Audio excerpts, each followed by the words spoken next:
Hello, good morning. Welcome to the midweek edition of Breakfast Daily here on Channel 1 TV. It's a special edition because you know why? It's the middle of the week and I am excited. The middle of the week gives you an appreciation of what has happened, and then it gives you, an insight into what is going to happen further throughout the rest of the week. I am Nana Tufo Boateng. Thank you for joining us. Welcome. Let's have breakfast together. Now, the Ministry of Education, or if you like, the Ghana Education Service, has announced new guidelines for school selection. Okay, so if you are a parent and you have a ward in junior high school who is yet to write the BECE and was looking to further their education to the senior high school level, you should be interested in these guidelines because the process for selection of schools, as was done 8 years ago, has changed. The ministry has announced some new proposals or new guidelines to it. And so it's important that you are able to read these new guidelines to help your ward to go through the right process in order to make a good selection. Now, I am excited about this because these new guidelines afford the country the opportunity to move away from elitism, okay, and then, of course, to give access. So we're moving from elitism to accessibility. And then, of course, we're moving away from prestige to potential. Why am I saying this? And now students who are looking to pursue senior high education under the new guidelines will have the opportunity to select one, if you like, high profile school or category A school, as we put it, and then two category B schools. And this spreads, of course, the desire or, if you like, the pressure that is put on all class A or category A schools. It spreads it wide across, and it's quite important. Also, under the new guidelines, now we know there's the TVET, which has been in existence. Now there's more interest in the TVET. Then, on the other hand, there are the STEM schools. I'll talk about the STEM schools in a bit. But for the TVET, the students will now have an opportunity to select seven options. And this is good because it gives you variety. And then, of course, there's an alternative to select, or now option to select two alternatives. So 5 core and then 2 alternatives, bringing the total number to 7. Okay, and this is important because we need more people to patronize our technical and vocational education. We need to train more professional hands. So this is good that we're looking to build interest and expectations in technical and vocational education. Now, under the new guidelines, okay, for school selection as well, the ministry the government through the ministry is urging students with interest in science to select STEM schools. There's been provision for some STEM schools in the country. And of course, you and I will agree that with where we are heading as a country, we need more science professionals, science students, more students pursuing science. And so it's important that we are affording students the opportunity to look at selecting STEM schools to be able to pursue science and science-related academics, right? Now, one beautiful thing also is that the quota reserved for public schools has been reduced. And this is great, okay? The private schools, I am sure, will be happy about this because this gives them access to more students, or more students will be looking to enter into the private schools. This is good news. That the quota for selection into public schools has been reduced. What now that is left, or what's important now, is for the ministry to strictly enforce these guidelines and urge the schools to comply with these directives. We know that one of the directives or the guidelines is that schools should not go outside of these guidelines to make any admissions. We hope that this is followed through, and of course, proper implementation is done to spread, okay, the population of students across both category A, category B, category C schools, so that there's enough intake, there's proper accessibility or access, and then we do away with elitism in our country. We do away with, if you like,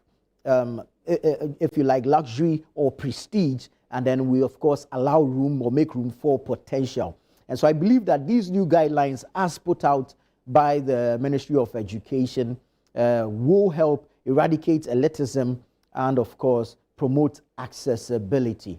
Okay. We're told also that the ministry is looking to rope in private schools into the free senior high school program.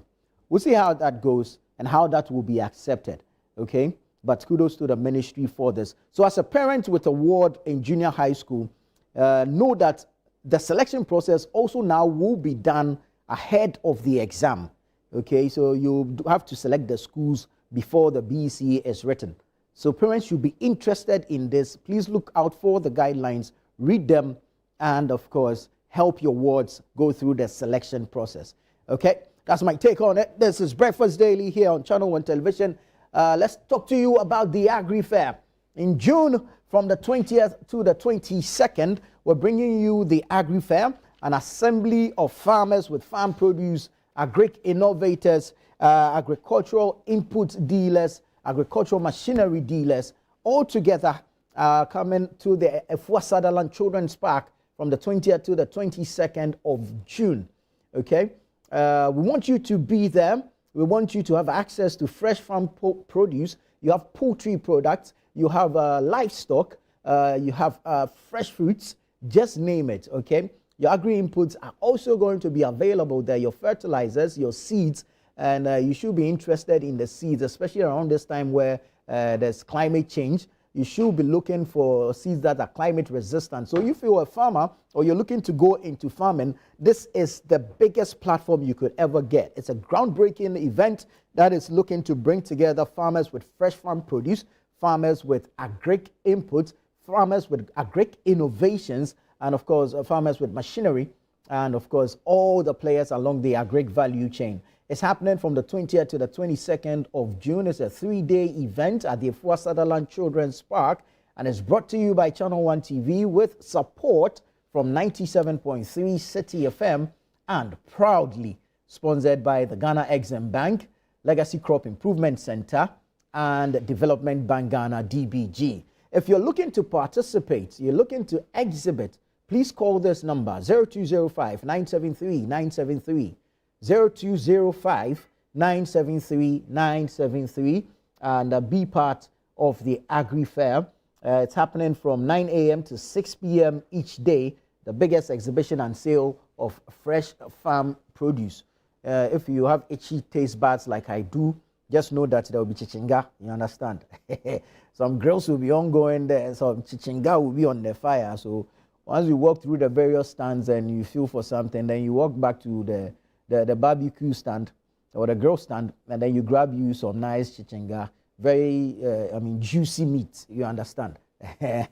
But, don't forget that it's happening from the 20th to the 22nd of June. Efua Sutherland Children's Park, we're giving you access to fresh farm produce, fresh poultry produce, fresh livestock, and of course, innovations along the agric value chain. We want to see you there, sponsored by the Ghana Exim Bank, Legacy Crop Improvement Center, as well as the Development Bank Ghana. Be part of the AgriFair 2025. We'll see you there. Now let's talk to you about the Citi Business Festival, which is happening throughout the entire month of June, from the 1st to the 30th, bringing you on-air programming as well as outdoor events to help you grow your business.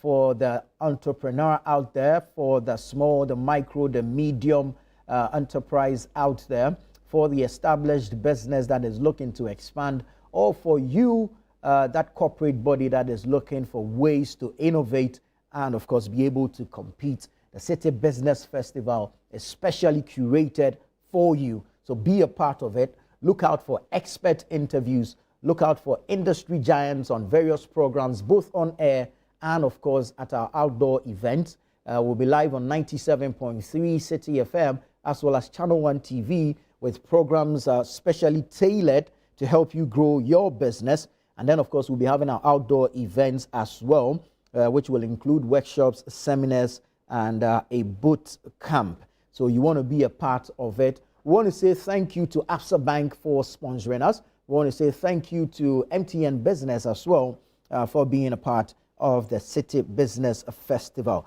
We take off from the 1st of June to the 30th of June, brought to you by Channel 1 Television with support from 97.3 Citi FM and proudly sponsored by Absa Bank and MTN Business. be on the lookout for the Citi Business Festival throughout the entire month of June. All right.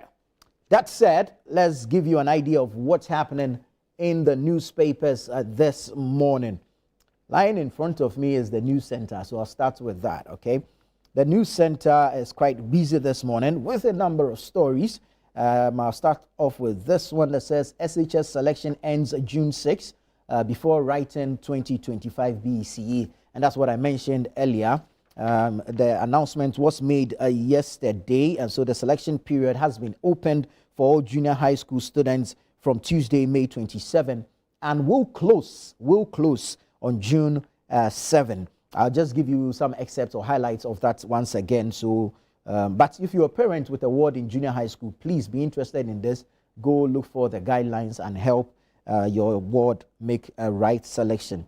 So for TVET aspirants, you have 7 choices, okay? And this is according to the Free Senior High School coordinator, that's Benita Sena Okiti Dua. Okay, you have 7 choices for TVET aspirants, and then of course you have options for the program and your residency status, whether you want to be day or you want to be a border. And of course, there won't be any changes after placement. This is quite important. So there won't be any changes after placement. So please do your best to make the right choice. And then of course, the STEM schools and its availability, as I mentioned earlier.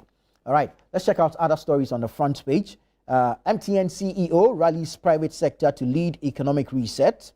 Then you have minority demands answers over ECG container saga.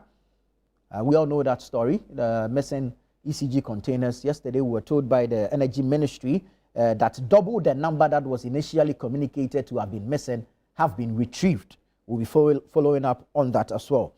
Iyoko arrest Wontumi after CID interrogation. We were there at the office of the Iyoko live last night during the Channel 1 newsroom, bringing you sights and sounds from there. Eventually, the MPP regional chairman for the Ashanti region, Chairman Wontumi, was hospitalized following complaints of an ailment during interrogation by Iyoko. We also saw party supporters, party faithful, and of course some party executives and hierarchy of the New Patriotic Party mass up at the Iyoko office. We'll be following up today on his condition at the hospital, because Iyoko tells us that the interrogations are not yet done. Yesterday, his lawyer, Andy Apiakubi, spoke to us, but failed to disclose which hospital he was being taken to, but confirmed that he's been taken ill and has been hospitalized. And so that's the update regarding that matter involving Chairman Wontumi, the MPP's Ashanti regional chairman, who was picked up by Iyoko after attending upon an invitation by the CID yesterday. He's taken ill during interrogation and subsequently hospitalized. In other stories, Mahama praises Margins ID Group for pioneering role in Ghana card execution. Mahama praises Margins ID Group for pioneering role in Ghana card execution. That's the News Center newspaper this morning. Let's see what the Daily Guide is saying. Daily Guide also on Chairman Wontumi says, Iyoko arrest Wontumi. Iyoko arrest Wontumi. You have the suspended Chief Justice here, her ladyship, Justice Gertrude Tokonu, saying that my removal probe, a mockery of justice. We spoke about that yesterday. Then you have the Mahama and the Margins Group story. Mahama endorses Margins Group. 26 grabbed in Aflao drug bust. 26 grabbed in Aflao drug bust. The minority is here speaking, and they are saying that no ECG containers missing. No ECG containers missing. Comes with a picture of Patrick Yao Boama. The minority is saying that there are no ECG containers missing. Okay. Comes with a picture of the MP for Kankwe Central, Patrick Yao Boama. Let's bring you some other stories from the newspapers. Ghanaian Times this morning says, we are ready to crop. Support us with inputs to increase productivity. That's PIFAG. And that's the Peasant Farmers Association of Ghana, PIFAG, saying that we are ready to crop. Support us with inputs to increase productivity. Citi performance shrinks Ghana's debt by 150 billion Ghana cedis. That's President John Dramani Mahama there. He was speaking in Abidjan in Cote d'Ivoire yesterday, and he says the Citi performance has shrunk Ghana's debt by 150 billion Ghana cedis. And then you have that story of him endorsing the margin or commending the Margins ID Group for pioneering role in the Ghana card rollout. On the back page, you have Give Us Back Our Lands, Akwamu Chiefs speaking. And then Ghana Health Service confirms 10 new monkeypox cases, 5 on admission. The numbers are going up. Please, you need to take your personal hygiene seriously. Let's go back to the protocols under the COVID-19 era, and then let's stay hygienic, let's stay clean so that we can avoid some of these things. The MPAX cases are going up, and we need to be vigilant and, of course, need to take it seriously. Now, the daily graphic is next. Daily graphic says 2 years after EVAT, GRA slow to sign on businesses. Low compliance amid revenue leakage. 2 years after EVAT, GRA slow to sign on businesses. Low compliance amid revenue leakage. You have ministry launches new SHS selection guidelines, as I mentioned earlier. Mahama praises Margins ID Group. And then when you go to the back page, you have the Ghana Embassy in Washington, D.C. reopens tomorrow. Ministry of Foreign Affairs speaking there. And then Rexeg storms Sakumo Ramsar site to remove illegal structures. We were there live. We brought you pictures from there, the demolition exercise led by the Greater Accra Regional Minister Linda Oklu. The exercise is set to continue today. We'll be there again to bring you live pictures regarding that demolition exercise. Now, the Chronicle this morning says cocoa smuggling business booms on Volta Lake. NIB customs collaboration leads to arrest of offenders. Cocoa smuggling business booms on Volta Lake. NIB customs collaboration leads to arrest of offenders. Okay, these are some of the stories on the Chronicle newspaper front page. You have the JM and Margins Group story there as well. And when you go to the back page, a number of sports stories. The Herald newspaper is here this morning, says $5 million military uniform contract scandal hits Burma camp. $5 million military uniform contract scandal hits Burma camp. Baumia's aide reveals dirty details of ex-Ghana embassy IT staff in US. 10,000 US monthly bribery, website cloning, private firms, and others. Get a copy of the Herald newspaper, you get the details. Maimbo's lack of continental routes raised red flags over AFDB bid. Then you have KGL Group Chairman celebrated at 9th Ghana CEO Excellence Awards. And then Gold Board member linked to illegal mining practices. All these and more in the Herald newspaper. Grab a copy and you get the details. The custodian is here, says man's inhumanity to woman. Tokonu labels Poaman Committee mockery of justice. Ablekuma North Assembly members in court to stop sham MCE. Sham MCE in court. Mahama and the Margins Group here. Dr. China rejects Japan's proposal for NPP flag bearer election. KGL boss story here. And this one says Africa needs energy college to link academia to industry. That's Ben Asante speaking there. Let me briefly take you online. channel1news.com. What story are they leading with today? This one is from the education front, and it says we are ready. Private schools welcome free SHS inclusion. We are ready. Private schools welcome free SHS inclusion. Don't blame NDC for EC's failures in Ablekuma North. That's Roxanne Nelson Dafiamakpo speaking there. He sat with Umar Sanda on the face-to-face program on Channel 1 TV.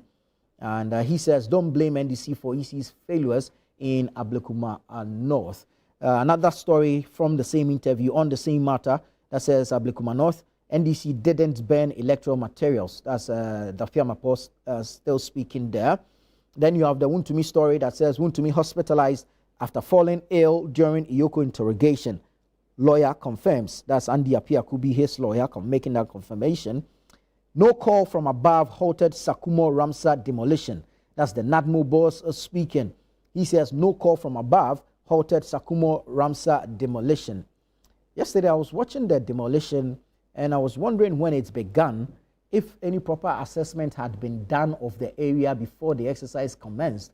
because in my own layman understanding, if there had been a proper assessment, then they would have known the right equipment or machinery to move to the site for the type of exercise they were embarking on. However, there were some challenges with the machinery they started the exercise with. Later, fortunately, a different machine or equipment was brought to the site, and then the demolition exercise recommenced. We're being told that it will continue today. Our cameras will be there. We'll bring you live pictures from the Sakumo Ramsar site. We understand that we'll be moving to Tema and then Klagon, and then move into other areas within the Greater Accra region. So kudos to the minister for leading that exercise. Now, Speaker fumes as Parliament shields MP behind daughter of murderer slur. Speaker fumes as Parliament shields MP behind, quote, daughter of murderer slur. We all remember that story when the slur was cast on Dr. Zaneto Rawlings in Parliament, but no conclusion has been brought to that matter. We'll be following up on that. Restructure Privileges Committee to include non-MPs. That's Rashid Draman of the Africa Center for Parliamentary Affairs speaking. Now, tensions mount as NPP supporters besiege Iyoko over Chairman Wuntumi's detention. Well, we know now that he's been hospitalized, and hopefully when discharged, we'll find out what the latest is regarding that interrogation at Iyoko. I'll take you to citinewsroom.com now. Trump suspends new student visa appointments, Ghanaian applicants affected. Trump suspends new student visa appointments, Ghanaian applicants affected. Dafiamepo is speaking here, and he says suspended Chief Justice acting as if presumed guilty. Suspended Chief Justice acting as if presumed guilty. That's Roxanne Nelson, Dafiamepo. Mahama must avoid IMF return to secure legacy. IEA fellow speaking there, Professor Vladimir Enkridanso. Government pushes for EU inspectors in Ghana to curb export losses. We have details of these stories and several others on our website, citinewsroom.com, as well as channel1news.com. Visit these websites for more stories. This is Breakfast Daily here on Channel 1 Television. Stay with us. We'll be right back with the news review segment.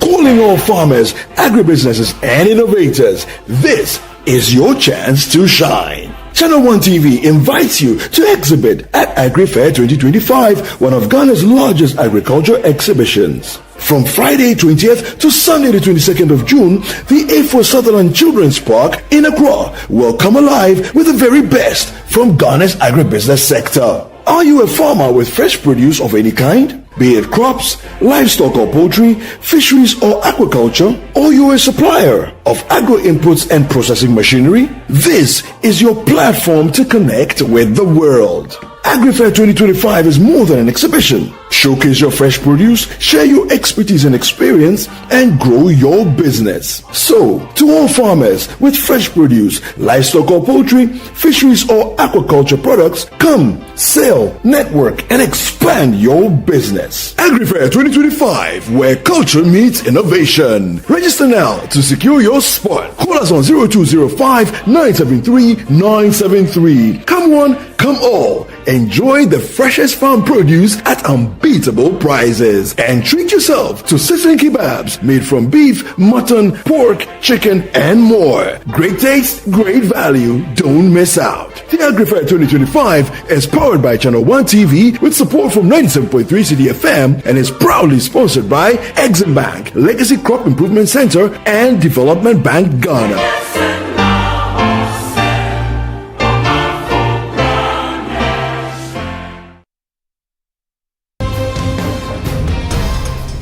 On Footprints, this Friday, Professor Kwesi Yanka continues his story about his academic journey, his writing ability as a public intellectual, and his stint with politics.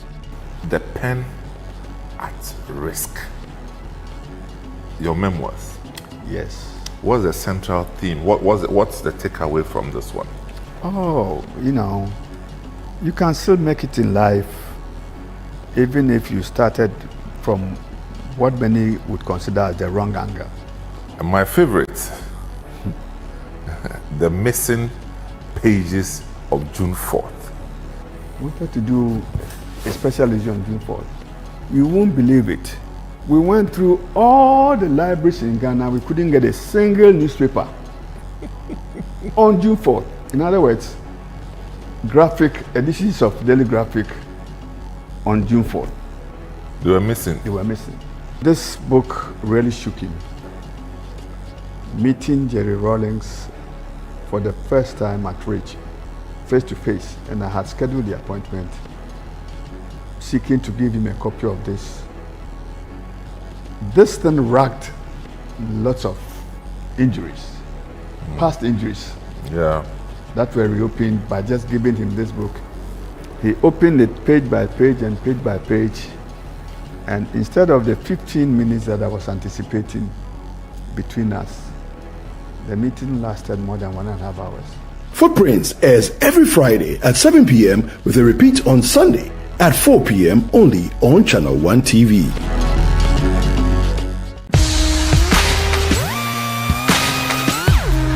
Looking for the latest buzz in Ghana's entertainment world? Welcome to Ghana Weekend, your ultimate destination for all things creativity and entertainment. Stay in the loop with breaking news, exclusive interviews, and then insider stories from your favorite creatives and stars. From music, movies, fashion and art, lifestyle and culture, Ghana Weekend brings it all together. Get a daily dose of entertainment, discover new talents, and never miss out on the creativity that defines our vibrant culture. Stay connected with us across all platforms. Follow us on Instagram with the handle Ghana Weekend, on X Ghana Weekend, on TikTok Ghana Weekend, at Ghana Weekend TV on YouTube for the latest in entertainment, travel, and everything Ghana. Don't miss out. Join the Ghana Weekend family today. Ghana Weekend, where entertainment meets creativity. Visit GhanaWeekend.com now.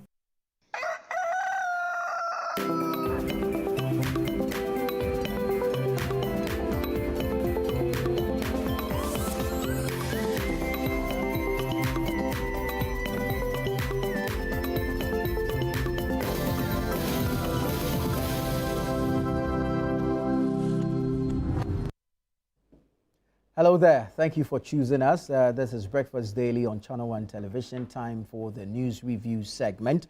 I have in studio engineer Michael Kosidede. Good morning, sir. Good morning. Good to have you. And we have Dennis Miracles Abuaje, Communications Director or spokesperson for the 2024 Dr. Mahamudu Bawumia campaign team. Good morning, Dennis. Good morning, Nana. Good to have you. Good to see you too. All right. Busy evening last night. Chairman Wuntumi was picked up by Yoko after attending upon an invitation to the CID. He was at Yoko for over 6 hours. We understand some interrogation was ongoing. But later, reports were that he had fallen ill and had been hospitalized. Andy Apiakubi was his legal representative. He spoke to us and confirmed that indeed Chairman Wuntumi had fallen ill and had been hospitalized. However, he failed to tell us which hospital he was being sent to. Engineer, your take on this. Somewhere last week, I think on Friday, we saw armed men in his home in Kumasi on whatever charges we are not aware. Later, we were told that he had been invited by the CID, which invitation he attended upon on Monday and was to report again yesterday, Tuesday. But after the CID, he was picked up by Iyoko. I mean, how we go about some of these arrests and all, even if we do have legitimate concerns or reasons to pick up people.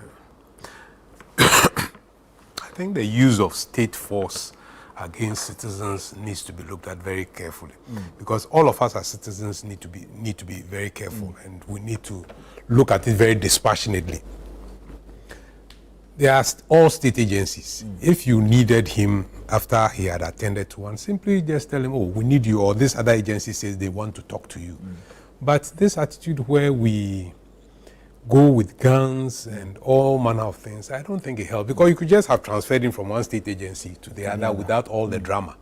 And I think that our security agencies themselves need to look at themselves and say, are we being professional? They need to ask those questions. And our governments need to behave, because we are running this country as though you do me, I do you. Okay. when I come in, I'll show you where power lies. Politics. Retaliatory politics. And I don't think it's helpful for the country. And all of us, again, must look at Wontumi and say, yes, he may have done certain things. He may be accused of certain things. But is that how we treat a citizen? Look, the kind of videos I've seen about the things he said, terrible. Where he says that even if security agencies have to come into Ashanti region, they have to reach out to him and seek permission, clearance before even they come. Things like that clearly are not proper. But we had a government that looked at it and kept quiet. Where the government has said, no, you don't talk like that. Even if there were such things, you don't talk like that. And you don't threaten other incoming presidents or potential presidents with the kind of talk that he had. But for me, at the end of the day, when you have power, your character is displayed by how you handle that power. So for me, the way the NDC, for that matter, is handling this issue doesn't sit well. I mean, whenever you have power, you need to look at it and say, yes, I've been given the power. How do I use that power in the interest of the larger citizenry? But you just don't exercise that power arbitrarily and say, yes, I'm now in power, I'm going to show you. Because the state has so much power that no citizen, no citizen, not even a former president, can challenge a state institution. So it's important that our governments, and especially our political parties, understand some of these dynamics and seek to run this country in the best interest of all of us. Why he's being invited in terms of whether Galamsey or whatever, these are issues too that we need to be very clear about. I mean, it is no secret out there that once government changed hands, those who were participating in the Galamsey simply went to the other side and said, Master, your government is in power, take over. There's no secret to that. So we all need to sit down and say, is this really an attempt at fighting Galamsey, or it is simply a show of force? Because go around, you go to Simpa, on the Takrady Takwa Road, Simpa, in Swaim, Dompem, all those places, right by the roadside. People are mining every day. You see the people wake up every morning and they are out there digging. So when we say we are fighting Galamsey, are we really being sincere about it? Or is just, again, a show of force? Okay, a lot of people are making noise about how we promised that we'll fight Galamsey, so let's arrest Wontumi and let's deal with him. But for me, that is not the way to go. If you look at this country, we have the Minerals Commission, which is supposed to regulate the mining industry. The question we should be asking is that, what is that institution doing? They may say, oh, by legal, yes, but in terms of even the registered and licensed operations, because Wontumi was a licensed operator, he had a licensed operation, and yet we found him in the forest. What happened? What was that regulatory body doing? They collect all these monies and sit in the offices and watch. So I think that, again, it is not about governments coming in and say, let's set up a committee to... No, there are already existing state institutions that should be regulating and controlling the industry. So we are paying people, they are receiving salaries, sitting in their offices, and we are not holding them accountable to the job that they have to do. So we come and then say we have to set up a commission or a committee to fight Galamsey. So for me, those things are cosmetic. We need to look beyond that. We have the Forestry Commission. So assuming that the mining regulator says, look, I'm controlling the mining industry. Those who are licensed with me, I'm controlling them. And then we also know that there's a ban on mining within the forestry area. So what is the Forestry Commission doing? These are the bodies responsible. So we should be able to go into that forest and say, look, we are checking and monitoring that no one comes into the forest. Have we resourced them enough to be able to do that? Man, because we've seen them complain that they get somewhere and the people are armed. I think that we make excuses about resources. We use that as a broad excuse. Why? Well, in this country where Forestry Commission was distributing Achimota forest, where did they get the resources to distribute the Achimota forest? You see, when people act in their own interests, they are happy to do that and they have the resources to do it. But when it comes to doing the job for which they have been employed, then they sit back and say, we don't have resources.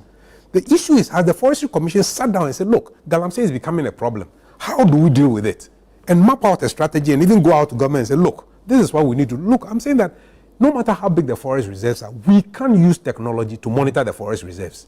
You can go in there and plant sensors and cameras. And somebody simply sits in the control room. People enter the forest, immediately you know. So if you even haven't got guns to face it, you call for support from the police or the military. So it is not for forestry officers to simply say we don't have guns. The guns given to forestry officers are mostly to protect them against animals, wild animals. It's not supposed to go and fight criminals or people invading the forest. Yeah. So if they need the support, then they then call and say, look, police should come in. We have seen people in the forest reserve and issues like that. We are not seeing that. Right. Our water bodies are being polluted. We have a body responsible for water bodies in this country, which is what? Water Resources Commission. What are they doing? Again, these are things that they should be coming, they should be initiating the things and say, look, this water body had this stability, this were the quality, now it is this. There's something not right. Yeah. And call for resources. So we need to sit down as a country really and do the homework properly. Well. Dennis, why do you people always mass up parties? The state institution has invited a member of your party for interrogation, or well, he's been picked up with you. Why all these party supporters at the office of Yoko last night? Let me say a very warm good morning to yourself, an engineer. And, Dr. Baumia wrapped up the Greater Accra tour yesterday. Yeah. So we've done about 15 regions with the thank you tour. It's left for Central region. Right. And so I want to use your platform to say thank you to the people of the Greater Accra region for the reception in the past 3 days. Once again, the NDC food soldiers won the day. For me, they are the biggest beneficiaries of all this drama. How? The reasons are that engineer made some very good points. So the CID writes to you, inviting you to come for an investigation in a particular matter. Then you write back and indicate your unavailability within the period, which is all within the law. And then you are just there, and then armed men show up in your house, banging your gates, with arms and flying drones, looking into your compound. Then they spend hours there, they don't find you, then they go back. And then you understand they are from the police, then you communicate that, okay, I'll come on Monday. You show up on Monday, you show up on Tuesday. Then Tuesday, after you are done with them, right there, within the police premise, or just when you are with the police, you have people crossing your vehicle with arms and moving you into another vehicle and taking you to another state agency. I mean, if it's not for drama, really, it's needless. Right. That's my view. If it's not for drama, it's needless. All you needed to do was to simply communicate to the person and his lawyers. Yeah. Whilst they are the police headquarters, when you finish, let's cross and come to Eyoko. And they will come. You didn't have to show up with arms and pack. Like engineer said, it's just somebody sitting somewhere and saying, let's show to me where power lies. Maybe because of some utterances and a certain posture that they feel. So it's a cycle. Because if you feel that Wontumi made certain comments and give certain body language and posture that irks you, for which reason you want to show him power lies, you are doing the same thing. So do you know what will happen is that Wontumi and his lovers or followers are also taking note. So in about 2-3 years from now, you'd realize that in about 2-3 years from now, the Wontumi lovers would also be preparing for a retaliation when you also lose power. And so in 2028, when you also lose power and you are no longer, in office, what you'd realize is that Wontumi and co and his people would simply come after you as well. Yeah. You understand? Yeah. So we just be moving in circles and getting nowhere. Yeah. Because I can tell you that the manner in which you treat some of these political people is the same way or even more how you'll be treated in the future. And the democracy that we have, I think you heard Trump saying that he's stripping Joe Biden of certain privileges when it comes to national security briefing. Yeah. And he simply said that, well, they stripped me off when they had power. So he's retaliated. Yeah. So we need to, at some point in the midst of the chaos and the noise, some reason should prevail. And somebody should say, well, whilst I'm doing all of this, let me also position myself 4 years from now, or 8 years from now, or even like they say it, 100 years from now. And how I would also want to be treated. I don't think what happened last night was needed. Wontumi can be invited by almost all the security agencies in this country if he's committed a crime. But in this country where we are led by laws, until you are convicted of a crime by a court of competent jurisdiction, you need to be treated with some dignity. Exactly. Yeah. So I am not yet a criminal up until the time I am declared sane by a court. You have to be careful the way you handle me. Because should I come out clean, you would have hurt me so much that sometimes some of them are irreversible. For me, that's where my concern is. And you, the perpetrator, you should be mindful and also be quick to remind yourself that it could turn like it's turned. And I can tell you that most of these things that are happening are simply because some people feel that 8 years ago, they did a similar thing to me or somebody that I know, and I also want to retaliate. Like, you're not thinking about it well. Because what you are failing to realize is that somebody is also marking and taking notes. The cycle continues. Yes. The drama doesn't because stop. nobody will forget about what happened last night from the MPP side. And you see, there's something that we humans, our brains, God, the way God created us. Remember when 2016, another won by 1 million votes? Some people said NDC Egu. In fact, for almost 2 years, you heard people say, NDC Egu. Oh, it was a trend on social media. Oh, another will launch something, NDC Egu. Oh, NDC will be in opposition for 30 years, 40 years. Here we are. 8 years down the line. The same president that was, nobody wanted to say his face and all of that, competent, he's in power. Yeah. So we need to be careful how we use some of these things. And it's not difficult for anybody to say, well, this is politics at play. Not just because, to me, it's a political actor, but the issues. I mean, you are inviting one to me in this manner, okay, for Galamsey issues, in this manner. When, as we speak, hot active, one that is captured on video, one that you don't even need to investigate, okay, are pending. You had your party chairman at Upper Dentra East also accosting, I think you showed it on your TV, accosting military men on a bridge in the middle of the road and almost strangling them, as in, what are you doing here? Get out of here. Then the media people fly drones and see this chairman and his party, NDC party people, destroying the forest and destroying the river. He's still walking. The Awin Traditional Council, they have written a petition to the president that the Awin NDC MP is the one leading Galamsey in the area. He's in parliament, he's still walking.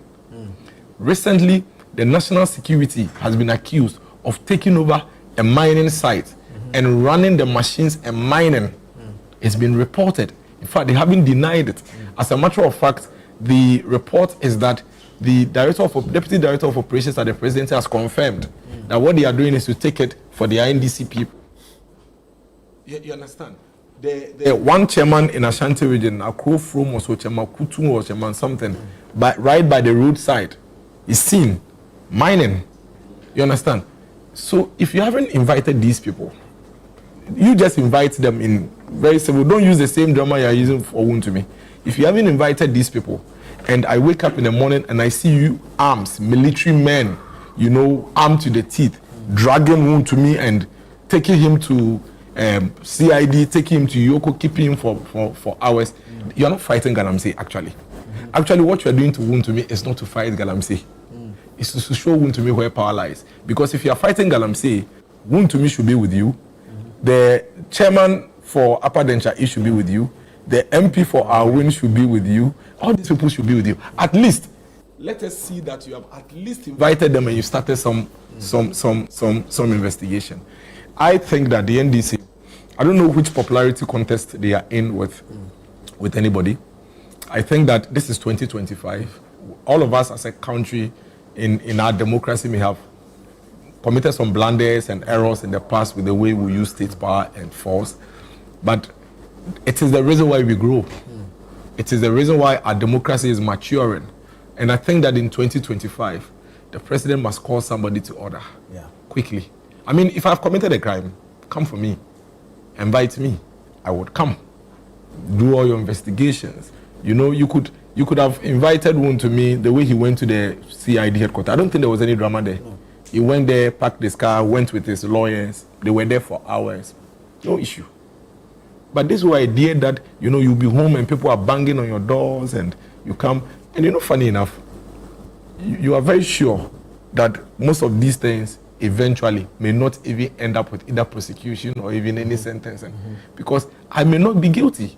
Who to me may or may not be guilty. So if you do all this drama and it turns out that the guy is not guilty, you are putting pressure on you yourself. Look at what is happening with this Edubwa here and AG matter. See the way the Attorney General came. In fact, I remember very well the day and days after his press conference, the whole country, everybody thought that as for Edubwa, he cannot even step out to even drink water. Today, the gentleman walks into the court and you see the walking and all of that. Because allegations, accusations, suspicions are completely different from adducing evidence. And anybody that understands law, and I keep saying that if you have gone to school, you at least understand law. The only difference between us and the lawyers may be the procedures. But we can read. We can read the criminal codes, we can read the constitutions, and we can understand. The only difference is that maybe the procedures. Maybe I will not be able to write an affidavit or, you know, those are things that, rate of summons, those are things that they have learned technically. But we know that proving criminal issues in court is a different ballgame. Yeah. In fact, if you invite him to me, he can sit with you for 6 hours without saying a word. You can't do anything to him. If you think that engineer has stolen money, it is not up to engineer to come and tell you how you stole the money. It is up to you to go to court and prove the engineer. So you can drag one to me or anybody to Yoko or wherever, and he can spend hours with you without uttering a word. It will be up to you to take him to court and go and prove that whatever you're accusing him of. Yes. And at the court, he can now pull his evidence and his defense on you, and it will be up to you to prove so. So we need to be a bit careful. Because you see, I always say this, precedence becomes law. Precedence becomes law. So sometimes when we do certain things, and I remember when I was MC, I used to tell some people in government, some people, when it comes to decision making, that, you know, when you are making decisions for this country, don't put yourself into it. Don't personalize it.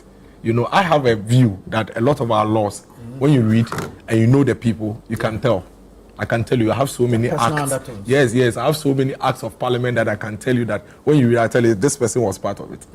People intend to impose their personal views, their personal sentiments in our laws even. And then decision making, policy making.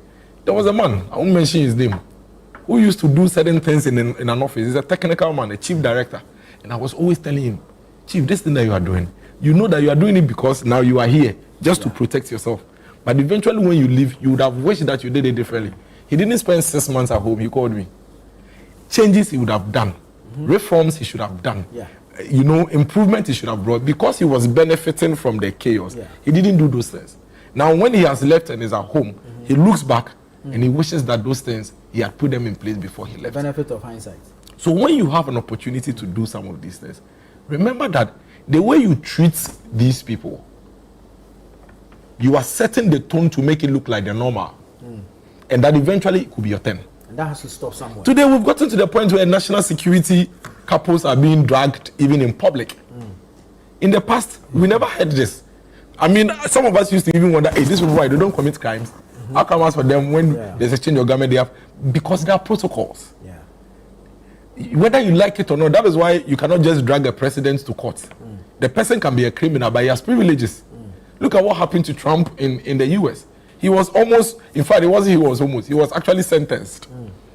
You understand? But he has privileges. Accord him those privileges.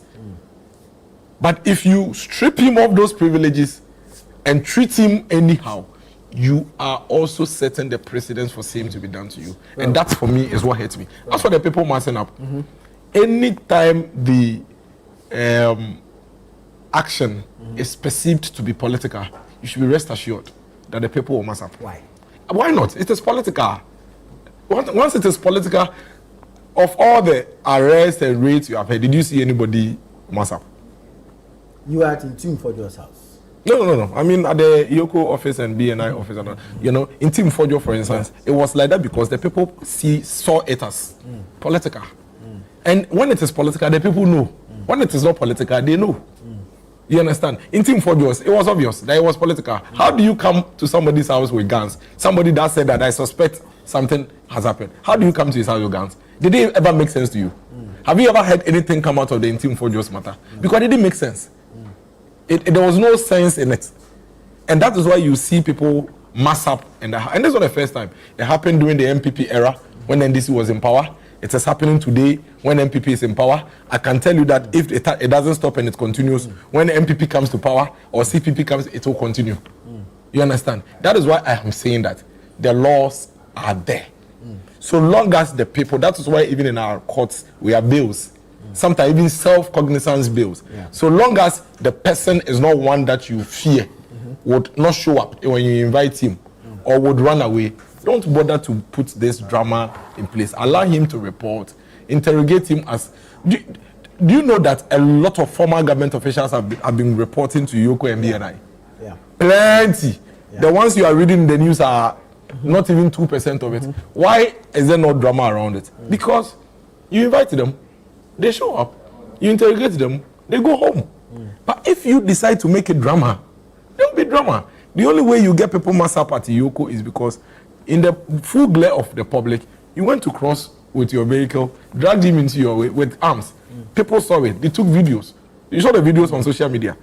Hey, why are they doing this to me? This man is being taken through this because of what he has done for the party. Whether you like it or not, that is how people will interpret it. Let's go and support him. Otherwise, in the future, you won't get people support. And it happened in MPP, it's happening in NDC.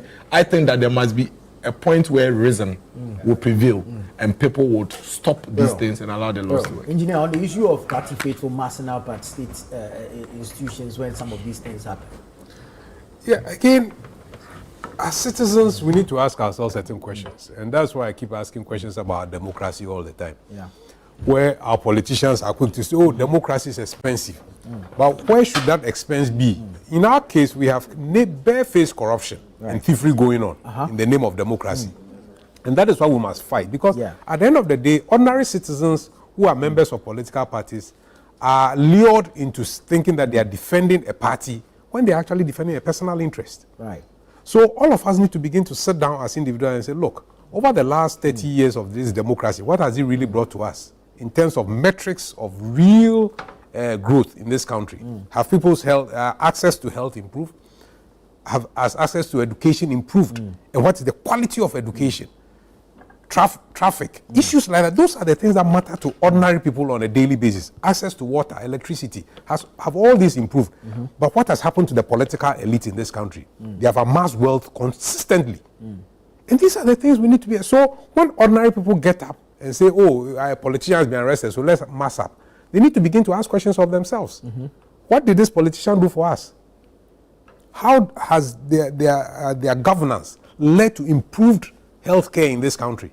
How has it led to improved quality of education? So ordinary citizens should begin to ask questions of themselves and not simply begin to follow politicians around and dance to their tune. So for me, the massing up of people around security agencies, they must also realize that the security agencies are heavily armed and their own lives could be at stake. So why do that? Because at the end of the day, yes, the security may have come there in a way that is not palatable, but they're only going to take one man and go away. You're gathering what is it supposed to do? To prevent the security agencies from arresting or what? So for me, those confrontations are needless. And citizens themselves need to begin to ask questions of themselves, whether it is worth dying for the politicians that we are chasing around. Very well. Let me say good morning to the Honorable Fred Kwesi Agbenyo, the Member of Parliament for the good people of Guan, and bring him into the conversation. Good morning. Good morning, my brother. It's good to see you. Good to see you. Good to see you. Well, I'm learning from you. Oh, is that so? Yes. Anyway, let me say good morning to my brother Miracle. Miracle, don't talk. They've not called you Miracle. Parliament, it's not propaganda. You know, a lot of things can change you. Now these days, you know, it's, life is about good. I'm telling you. Let me say good morning to the spokesperson of Alhaji Baumia in the 2024 campaign and elections. Miracle, how are you doing? I'm fine, Honorable. Okay. Boss, pleasure meeting you. Honorable, I'm fine. Good morning to our cherished viewers. Right, so no, they have immunity. Well, he's in Parliament too. The privileges you mentioned there. Yeah. We should have called him that privilege. Even when we're not in Parliament, a lot of immunity. Very well, Fred. Let's look at the issue of Chairman Woon to me now, and then of course, all that is happening surrounding it. Yesterday, he was picked up by Yoku from the CID headquarters. 6 hours of interrogation. Finally, we were told that he had fallen ill and had been taken to the hospital. A person like Chairman Woon to me, should it be difficult to find? or invite? And does it warrant this style of arrest as we saw yesterday? Well, thank you very much. Let me say good morning to our cherry viewers, and especially the good people of the Guam constituency. I've held a very principal position on this subject long before now, that we are a growing democracy. And so as much as possible, we must do things the way those from whom we have learned democracy from are doing their things. We can achieve whatever result we want to achieve without necessarily going through what one will call a buga way.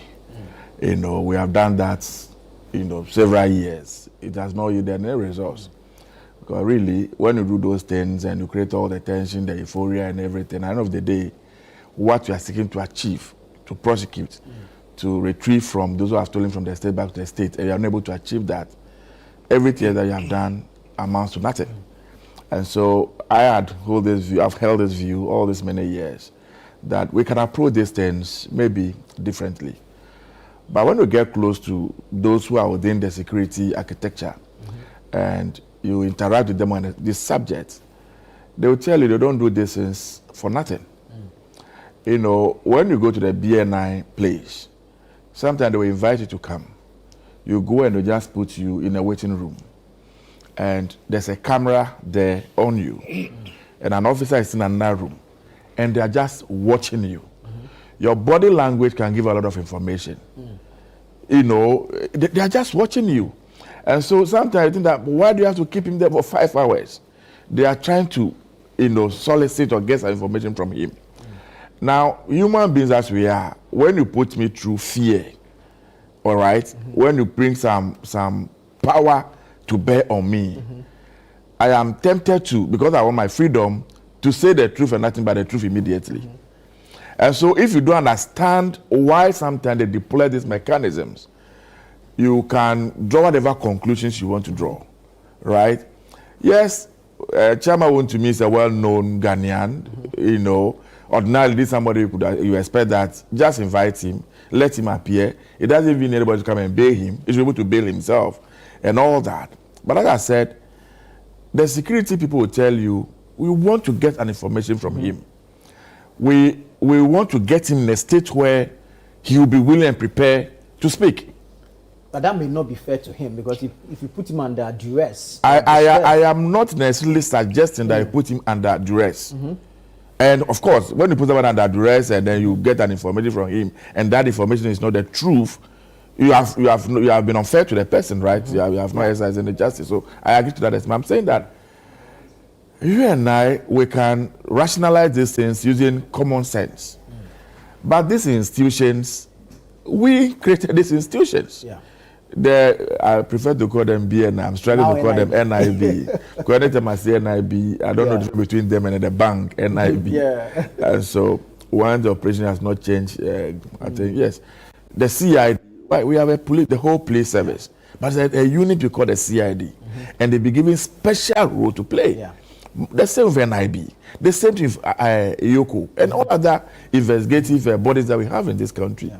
And so, if in the exercise of their duties, they need to apply some of these things, to the extent that they are not going to kill anybody, to the extent that we cannot say they've infringed on anybody's fundamental human rights, we should allow them to do their work. All of us are in public space. And my prayer is that I never get to this point ever in my life. Because I say to people every day, you don't live life for yourself alone. If I'm sitting on this television right now and I say something good, my children back at home are watching me. My family, they are watching me. The constituents that are given the opportunity to be here, they are watching me. And so the way I conduct myself is not about that which makes me happy alone. It's about the other people whose interests I'm representing. And so imagine if you go through this thing, you have young kids that go to school, and they go to school and it's like everybody is watching them. Hey, your dad was just picked up last night. Your mom was just, it doesn't really even help the children in particular. It affects them greatly. Their friends will even make mockery of them. What we have done in this country, all these many years, is to try people in absentia. We draw conclusively before a court of competent jurisdiction will do so. And oftentimes, the way we run with it and the things we say, when finally it is proven that the fellow is not even guilty, the opportunity doesn't come for us to even clear his name again. And so, then and so that stigma, that pain is left there forever and ever. You know, I am aware of children who will not even want to go to school again because their friends were teasing them. You know, and all of us in public say, see, as you climb the political ladder, you understand why sometimes politicians do some of the things that they do. It got to a point where I have to remove my son from a particular school because he gets to school and then the teacher who teaches him, either because he doesn't like me, the teacher I see on television, and so he will visit my sins on my son. Right? He will insult my son in class, you call him name because he doesn't like his father. And so the child will wake up and say, you know what, I'm not going back to that school again. Right? You even go to hospital sometimes and you mention your name, depending upon what the fellow's political biases are and the kind of treatment you are given. And that's why sometimes you see politicians, okay, then they are taking their children from the jurisdiction, they are attending hospital. It's not necessarily because they think that they cannot get better health care from here. And I say this every day, that people who are down the political ladder, sometimes they are more political than the real actors. Maybe America sitting here, for you, we are very, very good friends, you don't even know. Maybe we even put our hands in the one where we eat. Maybe. Why is it maybe? Oh, it is maybe because you except since you went to parliament. Oh, look at this man. When was the last time I saw you? When was the last time I saw you? When you became the director of whatever, local government and the presidency. I didn't set my eyes on him today. So the point I'm making is that, for me, once you enter into public office, put at the back of your mind that a day will come when you will account for your stewardship. Right. Whatever you do, you account for it. And that office you are occupying, it is not because you are the best. It is just an opportunity that beckons you. Just an opportunity. That's why you are there. Right. And so you are there to serve the people. You are there to serve the country. And even of us, we put it at the back of our minds. You see, sometimes, and again, I say this reservedly, people like Chamawun to me, go back and play some of his audios. Go and watch his videos. Go and watch the things he said in time past. And so when the first arrest or whatever it is took place, and some people said, oh, he was crying. I said, no, baby, man, you know, sometimes so tables have turned, so you are showing the states, we must all know that nobody is above the laws of this country. Indeed. Nobody should assume that, as for me, I am an Ajimai. Yes, at a particular point in time, you may have a political dispensation of power that will look like it's protecting you. And if you allow that to eat into your head as it is, and then you say all manner of things and do all manner of things, that day will come when that political establishment will not be available to protect you. That day will come when you are exposed, when now you are on your own. What I really think that we should discourage in this country, when we have clear evidence that people are being persecuted as citizens, we must rise up and defend the right of all such persons. But when people are caught genuinely to account for the wrongs they have done, why? They may have done. They may have done, that's correct. The wrongs they may have done. Why don't we allow them to appear before the state institution and do so? Unless, of course, we want to say that this is state institution not functioning again. Then why then did we establish them? Why did we pay people to work over there? And like my senior colleague asked earlier, some of these people, you were coming the money to buy cocoa and take what you don't have. In fact, maybe your party has come to power for the past 8 years. Even one city you may not get. Now they have arrested somebody. Now the fellow is hiding behind the political declaration or whatever it is. And so, every party, you go there right now, God forbid, a strange bullet hits you. You fall into a gutter. People mop you up and something happens to you. You are going back to your house. I always tell people a story. When you go to the university or whatever it is, and people are engaging in demonstration and doing those things, you must always remind yourself that you came from your house alone. You know your background, your house. You'll be there and be screaming and be shouting. Somebody, as soon as they eradicate them or whatever happened, their parents will fly them out of this country. You will go back to your village and go and stay in that apartment house with your mother and father. And so don't be consumed by crowd, activities. You must always soberly reflect. If the fellow truly has done something wrong, or the state thinks there's something wrong, he's been invited to come and ask me, is it my responsibility? Is it my responsibility? No. So all of us should be very careful that time of the night. Oh, it's our chairman. See, and there are a lot of people who have done evil and ill to this country, and they hide behind political parties, and they got away with it. It's not. We don't need to encourage that culture. I am not saying that this is the first time this is happening. It has happened to NDC before. Went to opposition, people mass appear, people demonstrate here. We will not allow this to happen. As I said, if there is ample evidence that we are doing this thing to this person only to put here in him, that one, all of us can rally around it, regardless. If I have evidence to believe that Wim to me is being persecuted for no wrong done, I don't care getting involved. I'm a Ghanaian, first and foremost, before my political lineage. But where the person, even under his own political party, some allegations were made against him, you heard it, by no other person, in some cases, by the sector minister himself. You know, especially his involvement in the mining in the forest, and it came to the fore. That even the president of the republic then at a point had a cause to even respond to it. As usual, exonerated him. When his minister was on the field, was telling us that no, they've entered to the forest, they were mining without a permit. They've entered forest reserve. The president said, well, Akota money has done that. We all heard those things. And so if today you have been invited to come and account for your steel worship, to come and tell us exactly what happened, why should anybody run amok? Why should people think that it's not happening? And like he rightly said, this thing we have done. See, something happened that I took a lesson from. That day I forgot where we went to. There was a program, I think, around GIJ. Then something had happened. Remember, my senior brother who was picked up one time by the police. And so, as usual, we all followed up as national executive officers and everybody to the police headquarters. I was standing there. I forgot this man's name. He has retired. He used to be the commander or the director of operation. And he commanded his guys to either rubber bullets or tear gas to disperse the crowd. What happens to you? Yeah. If that bullet should hit your eye, shoot somewhere. Like, really, we are not in a military regime where you say, well, people were invited and some disappear with this. Yes, that history is there for all of us. But now we are in a democracy, right? When you are invited by any institution to appear before them, you are entitled to go there for your counsel. Your lawyers are there. It's knowledge work, it's book work, it's academic work, you know. It's not choboy all the time. The choboy will not change anything. And so I want to admonish our brothers and sisters, our colleagues, our friends out there, that we can show solidarity, but we can do it better than sometimes the way we go about it. And let all of us, office holders and people who get opportunity to serve in public office, always remind ourselves that whatever we do today, whatever actions we take today, that day will come when we'll be invited to account for our steel worship.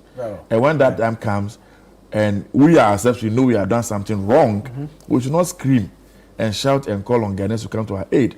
We should not scream and call our party people to come to our aid. More so when all the things that we did, those people we are inviting today didn't necessarily benefit from those things. And so I can only wish, I don't wish anybody to go to jail. I don't wish anybody to go and stay back in Sewam. And for me, I say it every day, if you go to back in Sewam, and we don't get the money, maybe you are led to have looted back to the state to go and build schools in my village, to go and fix the roads in my village, to get employment opportunities for the youth, and you go and sleep at the Sewam, and we are still feeding you and spending our little money on you. What have we gained as a state? And so for me, I don't wish for anybody to go to jail, but people must remind themselves that you can't have it forever and ever. The time will come. You have to go and account. And when that time comes, nobody should scream and shout. Sure, thank you. Engineer, final thoughts on this matter? And then just a quick response to my Fred. You see, he made a statement where he said his children possibly were being harassed in school because maybe teachers and that's what they had to. But I again say that we make excuses for our politicians. Look, we elect them to solve problems of this country. But they have consistently divided this country into partisan things. So everybody is becoming political. So that teacher should have been challenged. The thing is to challenge it, because we make excuses. So that is why I've moved. Look, I said the free SHS, go and check. The political elite have checked out of the system. And yet they say it is for Ghanaians. In the same way, they say, they give excuses for not going to hospitals here, but they must go abroad. Look, leadership is by example. Fukushima, nuclear disaster in Japan, happened many years ago. The soil got contaminated. Only yesterday on BBC. And then the scientists said they want to use the soil to do some experiment. The citizens say, no, it is still contaminated. What did they do? The president said, look, collect that soil and come and dump it some in my house. The president is demonstrating to the citizens that it is safe for that soil to be used. Right. But here in Ghana, our politicians will quickly check out and say, oh, no, they're harassing us. So let's go to hospital abroad. Leadership is important. We elect them to solve our problems. When there's traffic, then they say, give us sirens and let us go through the traffic. When they are supposed to solve our traffic problems. These are the issues we should be challenging our politicians on consistently. They give excuses for flying private jets. When other countries do not do that. I mean, let's get real in this country. We shouldn't give our politicians excuses. We didn't get them into office to be carrying them on our heads. Right. Thank you. You see, let me react quickly to what the engineer is saying. In a few seconds. Well, I can speak for myself. I am not giving an excuse for anything. I will not, out of luxury, because I've gotten so much money, when I'm sick, just go and buy a ticket and say I'm going abroad to go and take care of myself. It's a Ghanaian doctor that have taken care of me up to this age, and I have confidence in them. It's the same Ghanaian hospital we attend. We eat at the same shop bars and restaurants all over around town. I'm not giving an excuse. I just cited that as an example. You see, the politician, how many really politicians do you have in this country? If you put all the parties together, how many are we as politicians? 005. Yeah. We are just to the general public. Yeah. The power, this constitution says that the power of the nation is with the people. Yeah. The small number of politicians only exercise that power on behalf of the people. What you all of us should be calling for is that awakening among the citizenry who have the power and seize part to the politician. If all of our citizens will rise up and stop being spectators and stop just criticizing but calling the political elites to order, all the complaints we are making, we'll face them. You understand? It's not enough to put people into political office and go and sit on the fence. And all you do is to criticize them. You need to call for accountability. Right. You need to call them to order. Right. The traffic concerns he's raising, why? It affects all of us. When I move, one of the things I don't like is that people are in traffic. Why? I got here a bit late. Yeah. It's not because I didn't wake up early. I was in traffic. I said, no, I'm not going to go out with a siren. I'll be in there. Sometimes it is very, very inconvenient because of the things we have to do. Yeah. But they learn to wake up early. You can't blame anybody for it. Very well. So the point I'm making is that it appears, and I've said this before, it's not because we are empowered today, I'm going to change my position on it. The Ghanaian citizenry must sit up. You understand? We must sit up. We must ask those we have given the political power. And we have given our resources too, because we believe all of us cannot manage it, and so collect the money on behalf. We must call them to order. Right. Why? Do we have more cars in Accra than any country in Europe? No, we don't. But how are they managing their traffic situations? Why is it so difficult for us to do same? How come that go to the Ministry of Road and Housing and go and check on their books the amount of money we spend every year in the name of road construction, and go back to the roads and see the state of the road? Because when money is allocated for road construction, 30% to go to the work, 70% to disappear into thin air. And so, sure, the job is done, and in no time we are back here. Otherwise, how can't we fix all the community roads around town, so that all of us will not need to queue up on the main roads, and to ease of traffic? And so, me, I am in the same boat with you on we making sure that. But I'm saying that, as I said, our percentage is not even 1% of the Ghana's population. Yeah. Those of us who have frontally declared ourselves that we are politicians. Exactly. We are not even up to 1%. Right. Thank you. So how can the less than 1% people be so powerful that over 40 million people cannot call us order? We are operating anyway, in this country. Yeah, maybe. Dennis, you wrap up the conversation on I think that my senior brother, Parliament has changed a lot of things, and I'm happy. Positively? I mean, I recall. Yeah, positively. I recall. You say black. He and I was a black man. You know, by now. Are you sending him an invitation to go back to that? By now, I mean, no. I'm just, commending him. Right. Because, like he rightly told you about his experience at the CID headquarters, by now he will be there. He will be leading, and you hear him everywhere, and advocating, asking people to move, and all of that. I'm happy he's asking for a shift, even with how people mobilize and all of that. But he left the other side, which is our political class and the security agencies should also not weaponize the law. Right. As for the law, you can use it for so many things. You can weaponize it to destroy people, even though it is the law.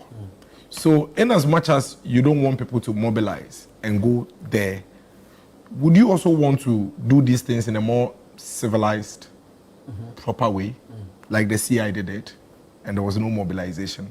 I think that's the side he left. I mean, I think it's political. If it's not political, why isn't the Awin MP being investigated? If it's not political, why isn't the Upper Dentra East NDC MP being investigated? Chairman. I mean, these are active and burning currents, very recent, under your government. And they are working freely. So if you leave all these people, the Chairman Kuntu or Chairman Kuti and Akro from so, if you leave all these people and you go after Chairman Wuntumi, I'm sorry, it is political.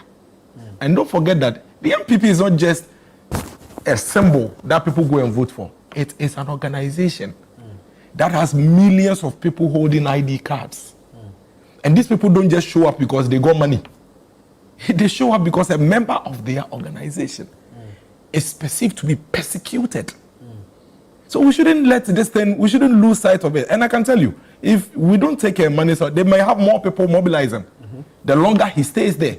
Come on, you're investigating him, talk to him, get anything you want, process him for court. You understand? You don't put somebody in a room and torture him to speak because you want to solicit information. Was he being tortured? No. When I say torture is not, yes. If you put me in a room with light on and I sit idle for long and you're watching me on camera. Even America. I'm sorry I interjected. You see, I'm sorry, but let me say something. Like, we just have an interaction. When it comes to these subjects, I am trying very hard to take the partisan thing out of it and just approach it as a Ghanaian. But when you do what Miracle is doing now, then you invite me. Okay, so you hold on to your position. What you did was to say that you don't think it's political. I am telling you why, and that's I'm giving you. You are drawing yes, and he actually said it. He said that he doesn't think it's political, but I am giving you pointers. Right. And these pointers that suggests or fall to the pointers. Yes, and I've told you that why Chairman Wuntumi. I'm not saying he may not have committed a crime, but everybody that steals must be arrested. You understand? So we are beginning with Wuntumi. We'll get to where you want. But you have a very current one. You're going to the. So we should leave the old one. We should leave the old one. I beg you. I don't want to. I think you are now overdoing it. I think you're not overdoing it. I am saying that the Awin chiefs wrote to the president. They wrote to the president.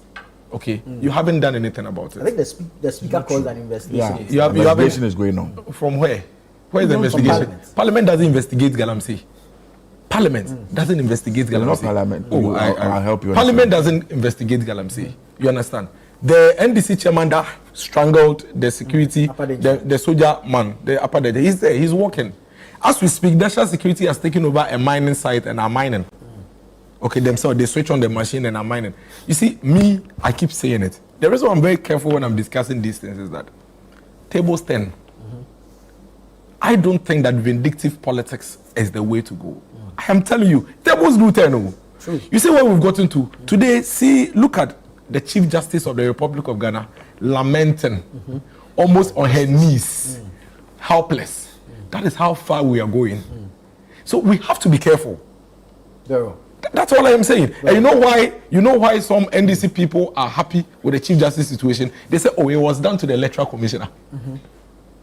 So you see the way it's growing. The comparisons and the. So the next time it will not be the Chief Justice. It may be the president. You know, so I am only saying that, yes, Chairman to me and any other person is not any extraordinary human beings. But there are reasons why there are privileges and there are courtesies.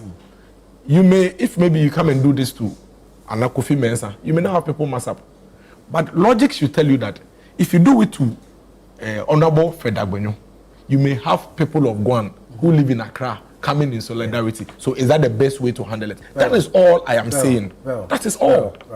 Honorable, I'll give you an opportunity. Oh, after he has come in and he has come in. Don't forget, I gave him an opportunity after he has spoken. We've been here talking plenty before. Oh, but that is... in just a minute. Anyway, Honorable MP. Yes, I'm empowered. Privileges. Yeah, I agree. I agree. You see, as I said, I am trying to stay away from, politicize this particular issue. Because rightly said, not too long, 5 months ago, we were in opposition. They were in power. I don't believe NDC will stay in power forever and ever. And so when I hold a view that something is wrong, people may disagree with me, but that is my view, and I should be able to express that view freely. And that's what I've tried to do this morning. It is not because I don't have examples to give about the things that happened to NDC people when they were in office. I agree. I've even cited them. I agree. It's not because I don't have examples to give. It's not because I don't know what some people from our party went through. Okay? I agree. The point my brother is making about, or the names he's just mentioned about some people and the NDC, I can tell you for a fact that everybody in NDC who have been cited in this Galamsey issue is being investigated. It's not true. Bye. That is false. Bye. Honorable, as for that one is false. And you know it. Oh, no, but when I was speaking, he interjected. I'm not saying don't interject me. Okay, but you said that okay, it's you false. spare me this. When you have not given the opportunity to okay, you to spare me. You to spare me the way I spared you. Okay, you go ahead and talk. So I can tell you for a fact, and Honorable can never give us any evidence to that. And I'm telling you, Upper Dencha East chairman has not and is not under any investigation. Our win MP. Our win MP has not and is not under any investigation. The chairman Kutu or Akropo is not, and they are not. Well, thank you. That is a fact. I checked this 2 days ago. Why? Unless it was done yesterday. Why was that miracle? You see, when they are conducting investigation, to the extent that the person was not picked up in court in a Rambo style that we are talking about, how will you know whether they are investigating him or not? You just sat on this platform a while ago and said that several people are appearing before Yoko and other investigating bodies in this country and that nobody hears about. I don't know all said the same thing. So how will you sit here and know? I know that. You should mention which organization. Mention which security agency investigated them. Going to help us with the body investigation. But the man will not allow me. I'm sorry, Honorable. The man will not allow Help us with that me. information. I am saying that what the speaker said in Parliament is that any member of Parliament who is found to be doing these Galamsey activities will not be spared. He has set up a committee that if you hear anything about any MP involved in these things, let us know. We'll do our own internal investigations and we'll make sure it's sanctioned. Why the police and other state institutions that have the mandate to make sure these people are prosecuted? The chief point. There's no small. Let me just land. There's no small inside. Let me land. And please do so. I need to The chiefs of our wing have written Yeah. to the president about an issue. These persons involved have been invited and their statements have been taken. When somebody made an allegation against somebody, the best thing you do is to invite the person, take their statements. When you finish, you go in there and do your own investigations. When you have established a prima facie, whatever it is, then now you can proceed and do as supposed to do.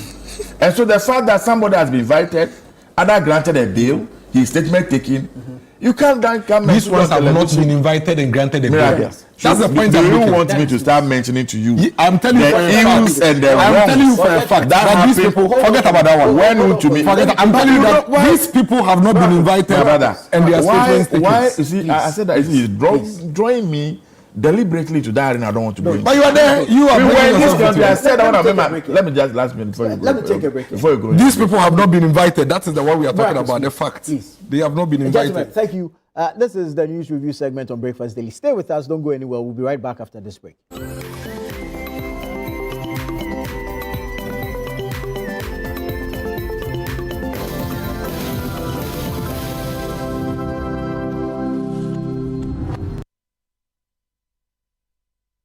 The Ghana Traditional Council, on behalf of the entire Ghana state, announces the annual ban on drumming and noise-making as part of the sacred rites leading to the Homo Festival. Ghana mamu, Timfe anale, apese, imlae ni ko wogma dumo, wogmehe, wogusuni, wogabachuni, The ban across the Ghana state will take effect from Monday, May 12th to Thursday, June 12th, 2025. However, Osu, La, Teshi, Nungwa, Tema, Boom, Pram Pram, and Ningo traditional areas will observe their bans separately, with dates to be announced by their various councils. During this period, all visitors are required to comply with the following regulations. Religious activities to be confined within premises without the use of external loudspeakers, no drumming, clapping, or use of musical instruments in public places, no roadside evangelism or street preaching with loudspeakers. There will be no funeral or burial ceremonies within this period up until the 20th of June 2025. This practice is not only a cultural tradition, but also protected under the 1992 Constitution of Ghana, ensuring the preservation of our customs and identity. A dedicated task force, in collaboration with the Regional Security Council, Metropolitan, Municipal and District Assemblies, as well as the Ghana Police Service, will strictly enforce compliance. We urge all residents, institutions and visitors to respect this sacred tradition as we uphold our cultural heritage and foster social harmony. Nyacha, Nyo Manyaba. Life can get hectic, and sometimes we forget to prioritize our well-being. That's where Vernal Mineral Water steps in. A refreshing solution packed with essential minerals, Vernal Mineral Water keeps you hydrated and balanced. Whether you're at home or work, Vernal Mineral Water is there to keep you going. Don't let a busy schedule hinder your health. Make Vernal Mineral Water a part of your daily routine. Share the love with Vernal Mineral Water, the choice for a healthy, vibrant you. This advert is FDA approved. Imagine a place where technology and compassion meet. A sanctuary of health, precision, and trust. At Olive Health Diagnostics and Imaging, we redefine excellence. From advanced ultrasound, X-ray, and CT scan services to accurate laboratory, cardiology, and dentistry, our mission is clear: to provide the care you deserve with accuracy, precision, and speed. Your trusted healthcare partner, Olive Health Diagnostics, always ready whenever you need us. Olive Health Diagnostics and Imaging, redefining excellence in medical diagnostics.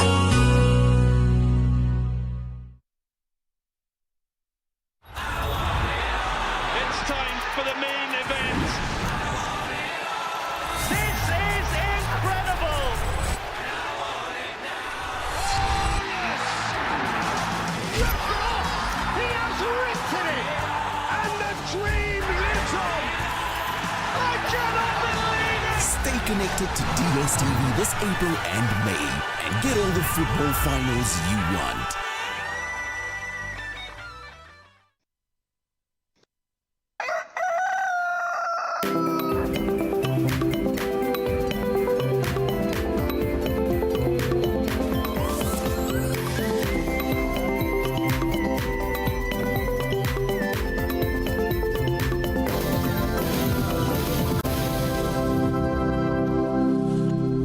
Thank you for staying with us. This is Breakfast Daily here on Channel 1 Television. We're having the news review segment. We're moving on to our next subject, which happens to do with the government seeking to introduce some legal framework for removing Supreme Court justices. This was announced by the leader in Parliament, the majority leader, the Honorable Mahama Ayariga. I'll read from channel1news.com briefly a few paragraphs, and then we can get into a conversation on it. Story says, government to introduce clear legal framework for removing Supreme Court justices, and is attributed to Mahama Ayariga. It reads, Majority Leader Mahama Ayariga says the government is set to introduce a comprehensive legal framework to regulate the removal of justices of Ghana's superior courts, including the Chief Justice. His announcement comes as suspended Chief Justice Gertrude Araba Isaba Tokonu faces possible removal from office over allegations of misconduct, an episode that has reignited debate over ambiguities in the constitutional process for removing top judicial officers. Now, addressing Parliament on Tuesday, May 27, during the House's first sitting after recess, Ayariga outlined the Mahama administration's legislative agenda with a strong focus on judicial reforms. He said the government is committed to upholding judicial independence while ensuring that mechanisms exist to hold judges accountable through a fair and transparent process. According to the majority leader, the proposed reforms will spell out detailed procedures for the removal of Supreme Court and other Superior Court justices, seeking to eliminate the legal uncertainty that has surrounded recent high-profile cases. I'll end it here and come to you, engineer, on this. There's a process which may subsequently lead to the removal of the Chief Justice, who is currently on a suspension. Within that same period, there's been nomination of 7 judges for consideration to the Supreme Court. And now we're being told by the majority leader in Parliament that a legal framework is coming to regulate or to spell out clear procedures for the removal of justices of the Supreme Court and Superior Courts. Isn't this too much within the same period, considering that the judiciary is also an independent arm of government on its own?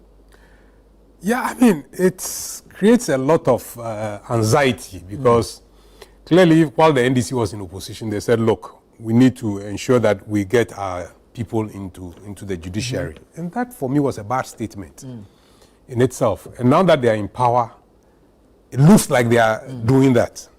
One, as a country with the kind of population of 30-something million, do we need so many Supreme Court justices? Because it was one of the allegations against the Chief Justice herself that she was seeking to get more Chief Justices time appointed. Said there was a backlog and that she needed more. Yeah. So we, as a country, when we are in opposition, we say one thing. When we get into power, we do the other. But for me, there's nothing wrong with improving regulation, because as a country, we're in continuous improvement. Yeah. And that is why there's been an attempt to review the Constitution, and all legal frames can be reviewed at all times as we go on. But within the circumstances, it suddenly looks like, there's something wrong. Let's appoint more justices, let's review the law on removal of chief justice. So people are asking, so is there something wrong with the current system? Yeah, there may be deficiencies with the current system. But it doesn't also mean that there's anything wrong. They just said, let's make it clearer. For me, that is something we need to look at. So there's nothing wrong with that process in itself. But we are creating a situation where things are becoming a bit untenable in this country. Do we need so many Supreme Court justices? Quite haven't we capped it? All these years, we've talked about capping the number of Supreme Court justices. But the Constitution does not make provisions for capping. Yeah, but it gives you a minimum of 9, but does not put the threshold on it. But you see, that is where, again, I say that our politicians keep using a lot of excuses. Why did the framers say a minimum of 9? They realize that, yes, there may be a need to increase, but there's nothing that this Constitution will prevent a good president from doing what is right. You see, so we make us go, but the Constitution doesn't constrain us, so we can appoint more. But is it for good? Or it is simply to pack the courts? Okay. So, parochial interest. Exactly, for parochial interest. And that is why I say that we need to continuously examine the thoughts of our political leaders. That, look, is it for parochial interest? And the cost of administering this country continues to rise. And what is the benefit to the people? What has been the improvement in justice delivery over the last few years? Let's ask ourselves that. With all the increases in the number of justices, what has been the quality and the speed of justice delivery in this country? These are the questions we need to ask. So when politicians come and say, we need to appoint more, we need to ask them those questions. What has been the increase from the 9 initially to all the numbers we have now? What has been the speed and the quality of justice delivery? These are the metrics we need to question them about. But nobody asks. And then they say, oh, yeah, but we need more. Because for every Chief Justice that is appointed, the amount of money we as taxpayers need to expend on them increases. When we increase the number of MPs, we lose money. When we create more regional, we lose money. And these are the things that concern all of us. But they are not concerned with those things. They want to create more so that when they get into power, it's this distribution of the spoils of war. Let's appoint our people here so that everybody will get a little to eat. For me, these are the things we should be questioning constantly about politicians and all the things that they are doing. So, yes, we need continuous improvement. We need to review our laws. We need to ensure that things are done better. But there's nothing wrong with the trial that is going on of the Chief Justice. She is crying foul. The question is, when she was there and when the MPs had an issue, when the laws were supposed to be passed, how speedily did she try those issues? Was that fair to the parliament? I mean, let's call a spade a spade. When people had justice, clear issues, SAL, how long did she take her as an administrator to ensure that the people of SAL had justice? And yet, when a few weeks, when the crisis happened in parliament, where they said somebody had filed to be as an independent candidate, what was her utterance in court? That the people will have representation. When the people of SAL hadn't had representation for 4 years, how speedily did she expedite that court issue? So let's call a spade a spade. I don't see anything wrong with the trial going on, and I don't think that her crying foul should make anybody think that there's anything wrong with the process. Let the process go through and let the citizens decide. It's also important that people must realize that MPs and the presidents are elected by the people. The justices are not elected by the people. Right. So their process of removal and appointments cannot be the same as those of the president and those elected officers. Dennis, your thoughts on this? The government wants to bring in regulation to regulate the removal of Superior Court justices if need be. I think it's long overdue. And I sincerely think that the Parliament of Ghana should actually begin to do some of these things. Not just when they come up. Because see, when you look at our constitution is still waiting for a lot of enabling acts, which are still not done. Yeah. Plenty. So sometimes the issue will come up and we make it look like the constitution is faulty. But that is not the case. A lot of things in our constitution is waiting for enabling acts and legislative instruments, which is like lying idle. I sincerely think that it's time Parliament begins to have maybe a committee or a unit to take some of these things. You pick a chapter and see what enabling acts are required and what is pending, and then you do it. But let's also be fair. Sometimes issues come up, and that also make it important for certain legislations and things to come to play. And that's why today we are discussing. I think Mama Yariga is right. It should be done. Except that it also brings to question, or it brings to justification some of the chaos around the removal of this CJ. And so it tells me that none of the parties at this point are wrong. The CJ is not wrong. Because really, it is established that there is no clear path to doing this. And then the committees or the president, they are all not wrong because there really isn't a clear path. In 2020, actually, Justice Doche, in the case of the Republic as the CJ and Attorney General, sounded this alarm bell. Exactly. The absence of clear procedures for and I think Right Honorable Michael Koyi also made a statement recently, comment to that effect that this thing was there a long time, and some of them have been raising it and all of that. But I mean, I think it should be done, except that I'm tired discussing this CJ matter because, like I have said, the NDC already premeditated.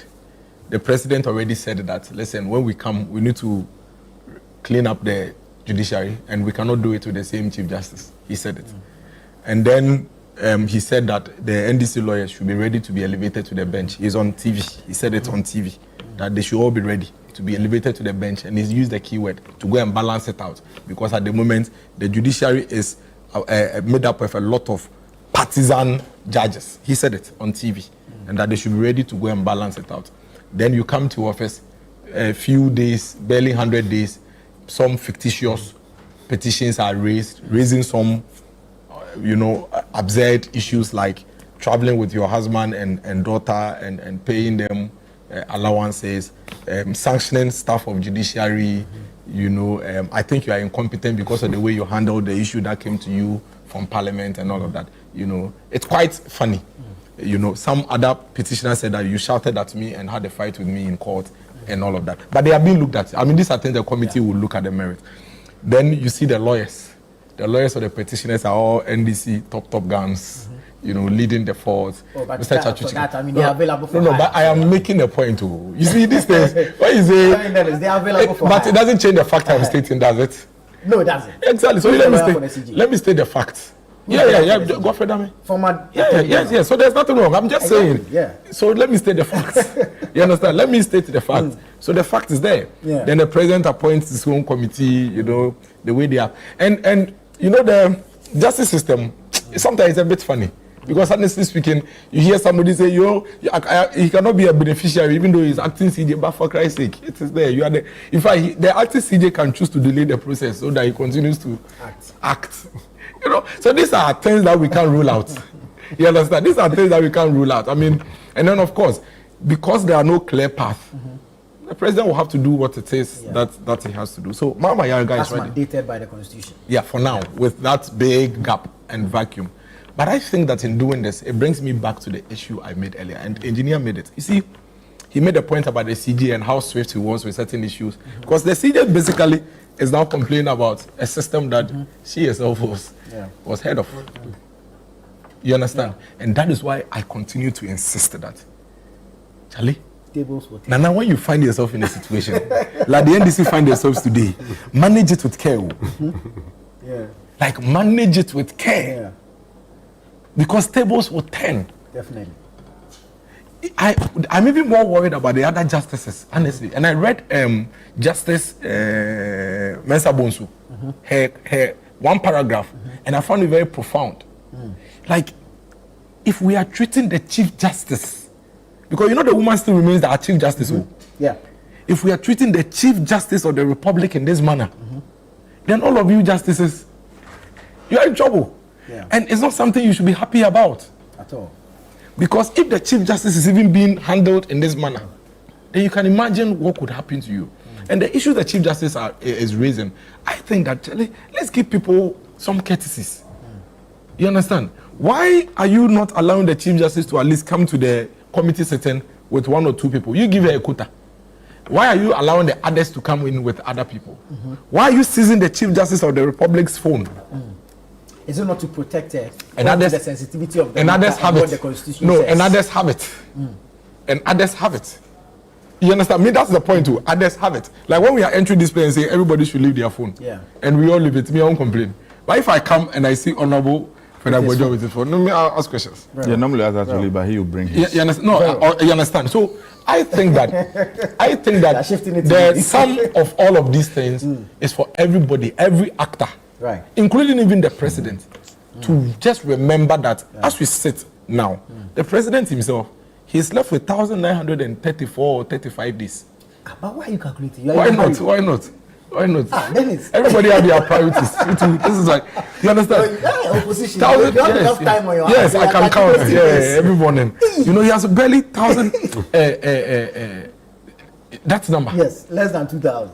So you are living, like every day as the day is breaking, like you are leaving office. You understand? And you must be sure that you are not giving those who will come after you room. See, it can be your own party, but they can handle you in a way that they will tell you is the law. And they will tell that is how it was done in the past. It can even be your own party. See, your own party can come. You are Minister of Finance today.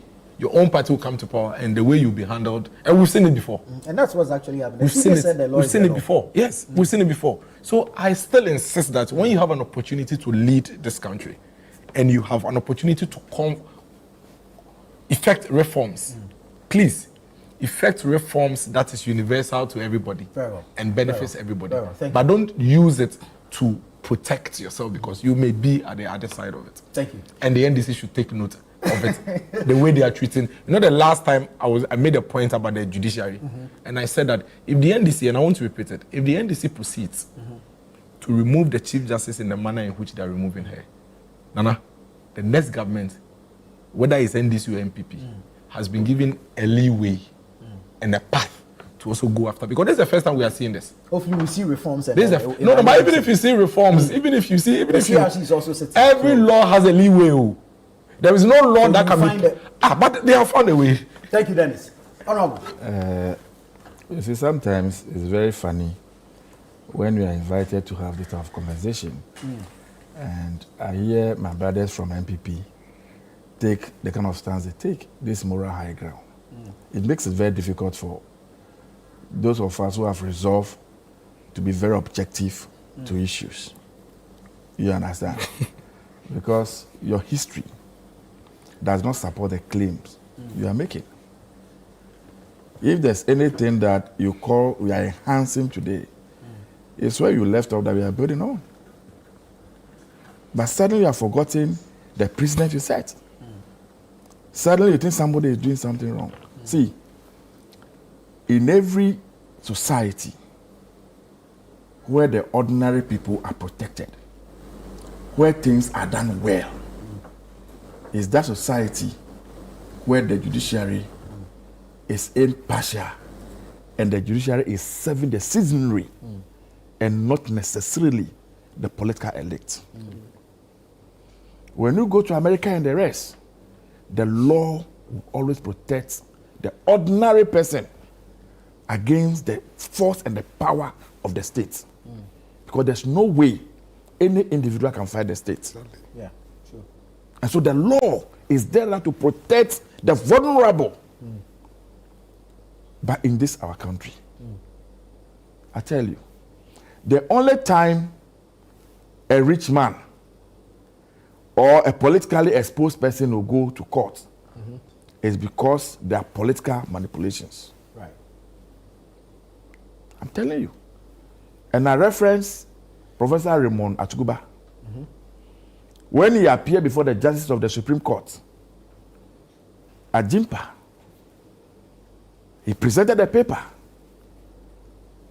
and he looked them in the face, told them in clear words that the cases that appear before the Supreme Court justices that are political, the rulings and the determinations that are made by the justice, oftentimes dependent on the administration that places them there.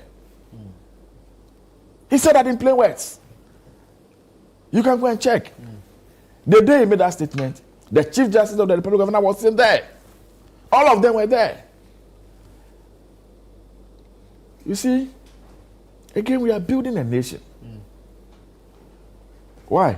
If the Constitution makes provision for the impeachment of the president, who is a man elected by the people, he, through other consultation processes, appoints the Chief Justice or nominates the Chief Justice and parliaments that approve her. Yeah. Are we saying that because you have become a Chief Justice of the Republic of Ghana, you are untouchable? Nobody should get close to you? And you think that by not touching them, we are protecting the sanctity of the judiciary? All the research that was done by civil society organizations, what is the perception of the majority of Ghanaians about our judicial system? Why? We can criticize the executive, we can criticize the president, we can say whatever we want to say about him, we can say whatever we want to say about the legislature. Then we use that kakabotobi we call contempt. That kakabotobi, hey, contempt, to be careful. Why? Why? If we live in this country and somebody goes to court over an issue and the docket can either disappear or for 2, 3 years, 4 years, they've not even sat on the case, and another person comes to court with the same issue, and within the same day, a determination has been made, knowing our judicial system in this country, are we zombies that we don't know what is going on? One day, I was having a conversation with a former police, very senior officer. Then he was lamenting about the ordeal he went through when he was traveling from his village to Accra in the hands of policemen. And I shook my head and I laughed. As I said, this is what we go through every day. When you were in uniform, you didn't know, you didn't see it, you experienced it. But this is what we go through every day. I was the Chief Justice, Kim did it. I was saying she's crying. Chief Justice, she's crying. This is what Ghanaians go through every day. Sometimes you go to court, and the way some of the judges even talk to people, talk to even lawyers in court. Terrible. You sit there, I was like, why this guy thinks he's a god suddenly or what? I'm telling you, the way some of the judges even talk to counsels. Terrible. Let your phone ring in a courtroom. Be talking and be making noise. He can cite you for contempt. Within a stroke of a pen, he can determine you not sleep on your bed. Terrible. And that is the power we have given to our judges and justices. The power that ordinary people have given to them. And so we all expect them to live above board. Right. There are things maybe I can do. Maybe even in my current state now, I cannot even do. But them, we hold them to very high standards. Today, Chief Justice is crying. You see, when my brother talks and say what the NDC is doing to the Chief Justice, before you left office, a private Ghanaian petitioned President Kufuor, am I lying? Yeah. About this same Chief Justice. This is a president who no long ago told us that he is just a conveyor belt. Have you forgotten that expression? Yeah. That per the Constitution, when he receives a petition, he conveys to what? The Council of State. Once the Council of State determines a prima facie, a committee is set up. Right. Is that not what the president told us? And that's what the Constitution says. Is that what the Constitution says? Yeah. And so how come that when that petition was presented to him, he found his way in a dustbin?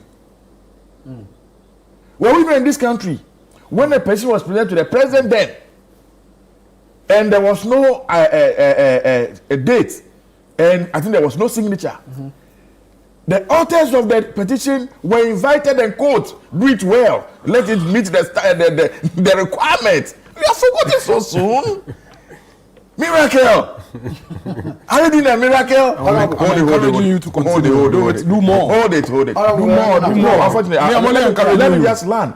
So I'm encouraging you to do it. I am saying that do more. Long before now, some of us have called on the judiciary to do self-introspection. Okay. Stop gagging Ghanaians. Soberly reflect. Are you sure you are delivering what you can call justice in this country? And as somebody to who is Kenya, unless there's political undertone, obey me from tomorrow Ghana. Because you can buy your way through. Very well. If you are a political man, you are powerful, master, no judge will do anything to you. Very well. Thank you. And so for me, if you think that it's so for the first time I made Chief Justice, why? For the first time we saw a letter commissioner removed. And that's the justification. So what are you saying? So next time it's the honorable MP for Guan. It doesn't matter. It does. Thank you, gentlemen. It does. Look at I'm sorry. Look at the trivializing the issues that were raised. Why? If the allegations that were made in the petition that they themselves, I don't know where they got it from. It's need to go by. Why should it doesn't take the president to do? Why should the deal with administrative issues in the judiciary? Can I? It doesn't take the president to do it. The people Ghanaians voted for is the president. It's a process in law. Right. Thank you so much. I received a couple of messages. We're unable to read them, but thank you so much for sending them in. The show is interactive. Thank you, gentlemen. Fred Agbenyo, Dennis Miracle, Sabuaje, Michael Kosidede. This has been the news review segment here on Breakfast Daily. Stay with us. The show continues.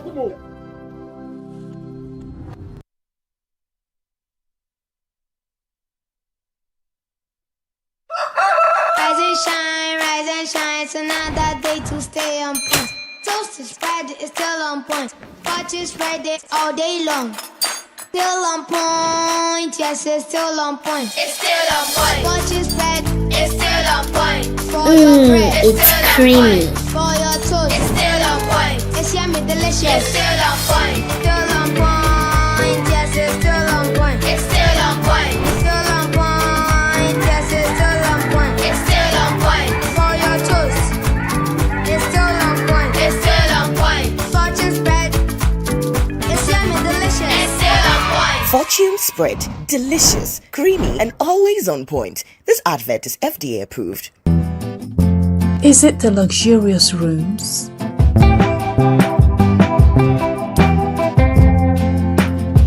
Or the serene green surroundings? Is it the tempting swimming pool?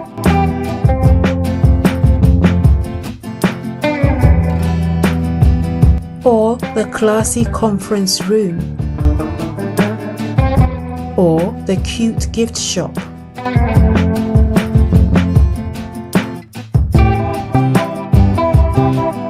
Maybe it's our chef's array of cooking delights. Whichever way, it's all about Cactus Creek. A most respected hotel. 055 039 5007.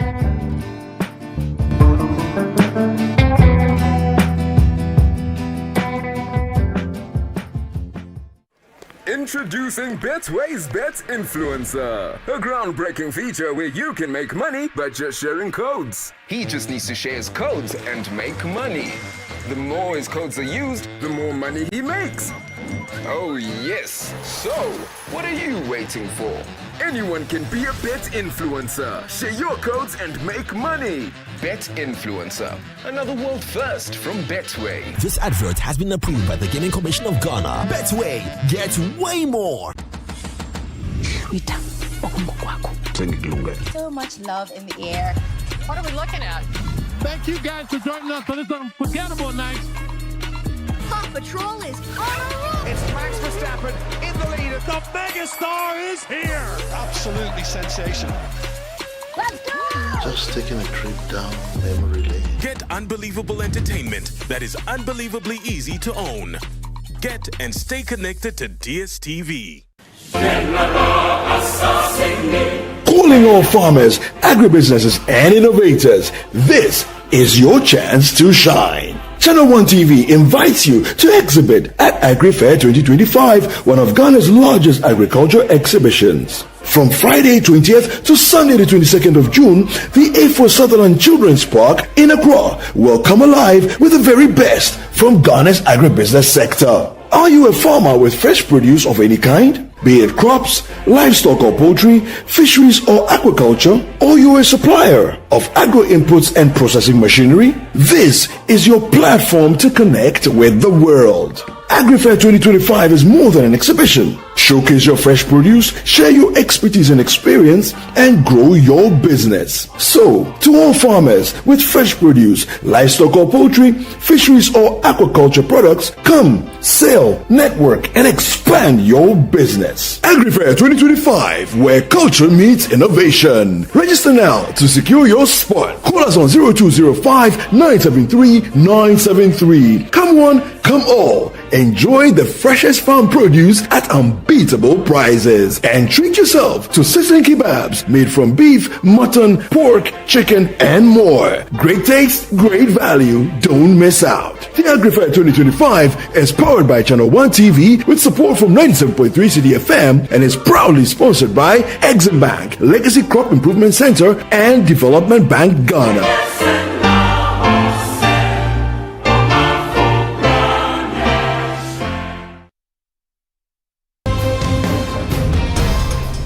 On Footprints, this Friday, Professor Kwesi Yanka continues his story about his academic journey, his writing ability as a public intellectual, and his stint with politics. The pen at risk. Your memoirs. Yes. What's the central theme? What's the takeaway from this one? Oh, you can still make it in life even if you started from what many would consider as the wrong angle. And my favorite, the missing pages of June 4th. We wanted to do a special issue on June 4th. You won't believe it. We went through all the libraries in Ghana. We couldn't get a single newspaper on June 4th. In other words, graphic editions of Daily Graphic on June 4th. They were missing. They were missing. This book really shook him. Meeting Jerry Rawlings for the first time at Ridge, face to face, and I had scheduled the appointment, seeking to give him a copy of this. This thing racked lots of injuries, past injuries. Yeah. That were reopened by just giving him this book. He opened it page by page and page by page. And instead of the 15 minutes that I was anticipating between us, the meeting lasted more than 1.5 hours. Footprints airs every Friday at 7 p.m. with a repeat on Sunday at 4 p.m. only on Channel 1 TV.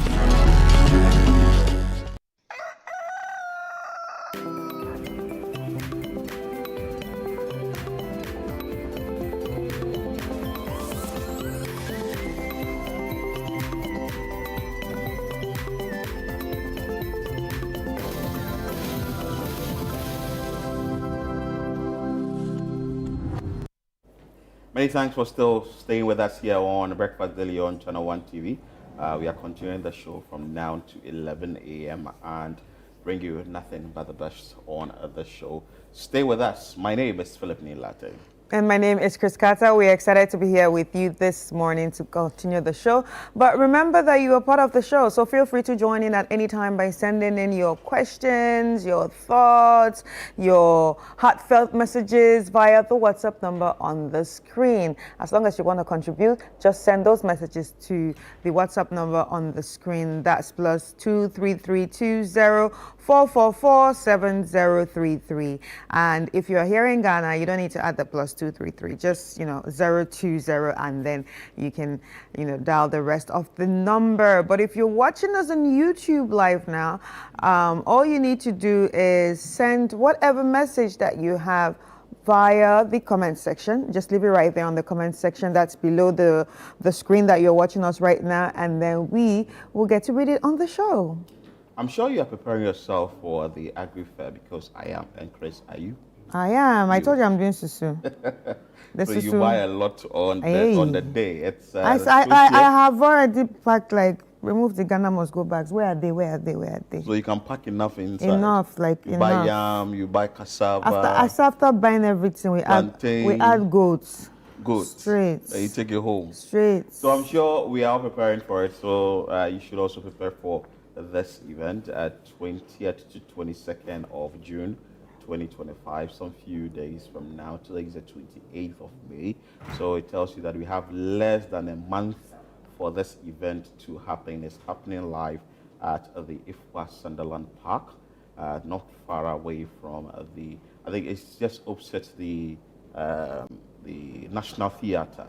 So you should make it a point to be part of this event. We are bringing the farmers closer, and closer again to you. No middlemen, and repeat again, no middlemen who will ordinarily add their cut to whatever the farmers will give to them to sell to you. But this time around, we are bringing the farmers directly to you.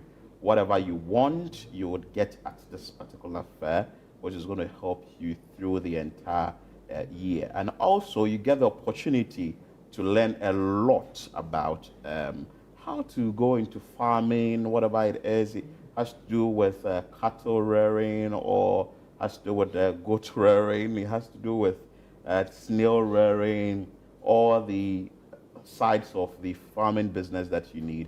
You can enter into it. If you want to go into cereals as well, you'd be able to get that knowledge on this particular show, or when you come to this particular program or event. So make sure that you are part of it. It's the biggest exhibition and sale of fresh farm produce happening live at the Ifwa Sunderland Park. It's on the 20th to 22nd of June 2025, and it's absolutely free.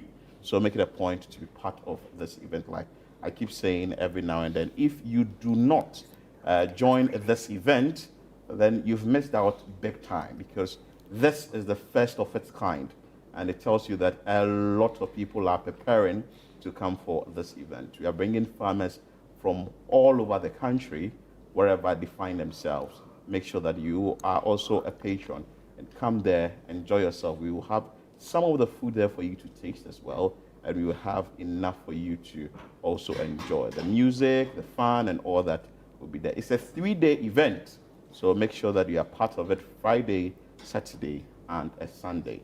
Chris says that she's getting ready Likewise, I am. All right. Okay, so from the 1st to the 30th of June 2025, Channel 1 TV, Citi 97.3 FM, and Absa Bank present to you the Citi Business Festival.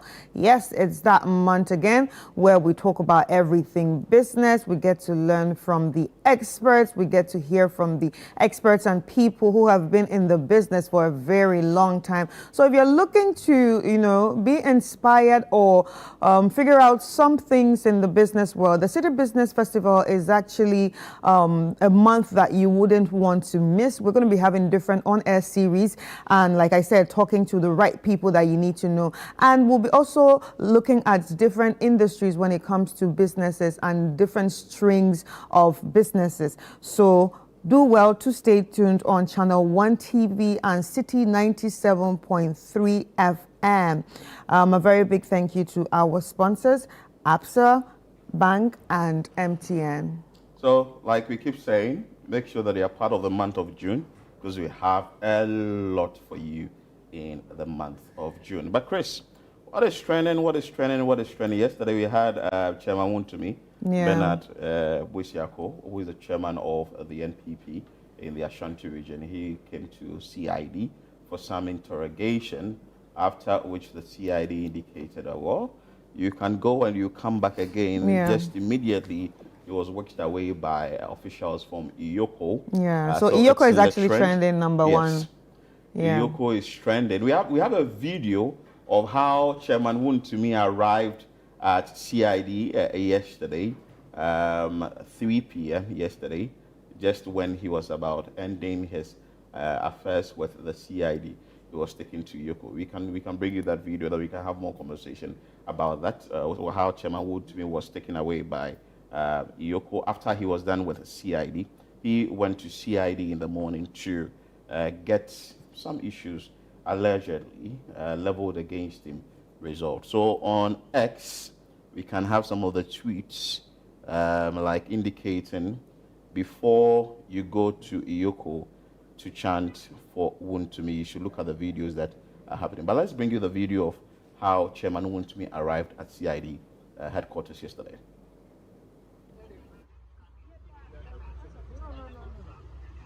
Yes, sir. Yes, sir. Hey, I want to go with the camera. No. Yes, sir. Yes, sir. Yes, sir.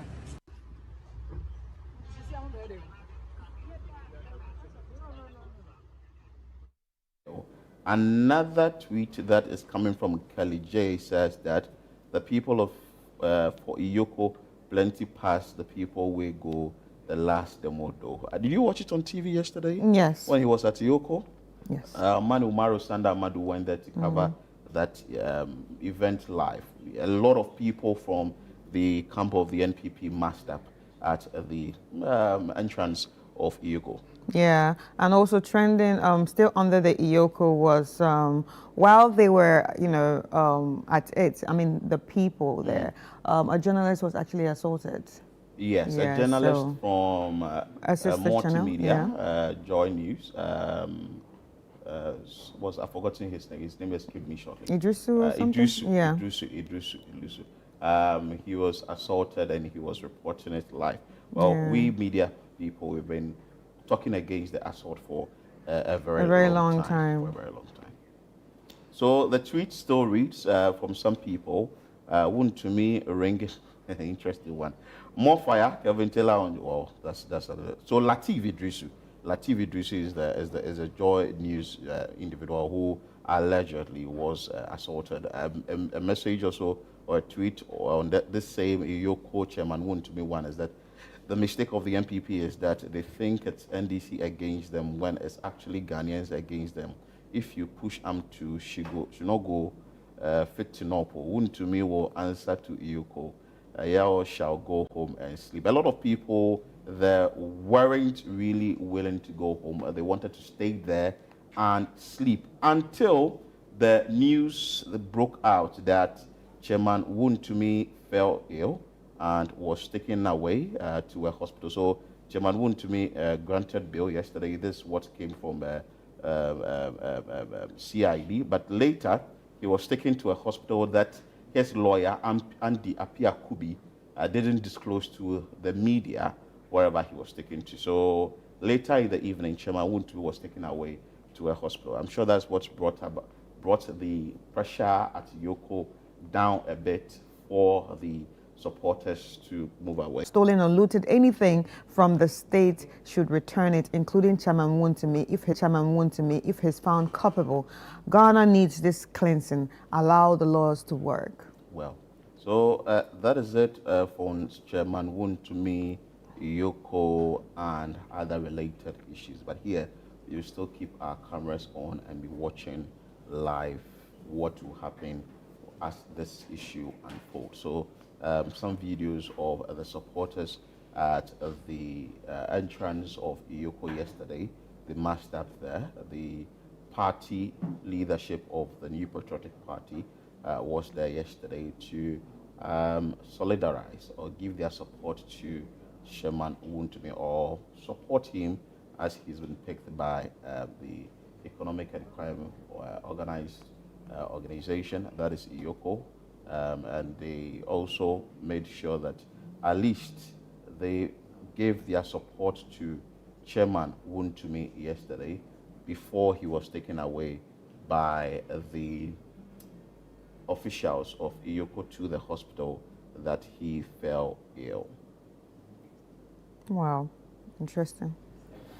Okay, so we should move to the next one. Yeah, so Ramsar site. Yeah, Ramsar site is also trending, and there were videos yesterday, obviously, when of the demolition exercise that happened around some areas in Accra, and it was mixed feelings for everybody, but a lot of people said what had to be done had to be done. It was a sad one yesterday. Yeah, especially for those who already had started building on these sites. It was really a sad one to see that your structure has been pulled down, right? Just because it's on waterway, and we've been saying this, and umpteenth time, like we've said it several times here, that if you know you are putting up a structure, make sure that you go through the right procedure, because see, buying cement, a bag of cement, is expensive.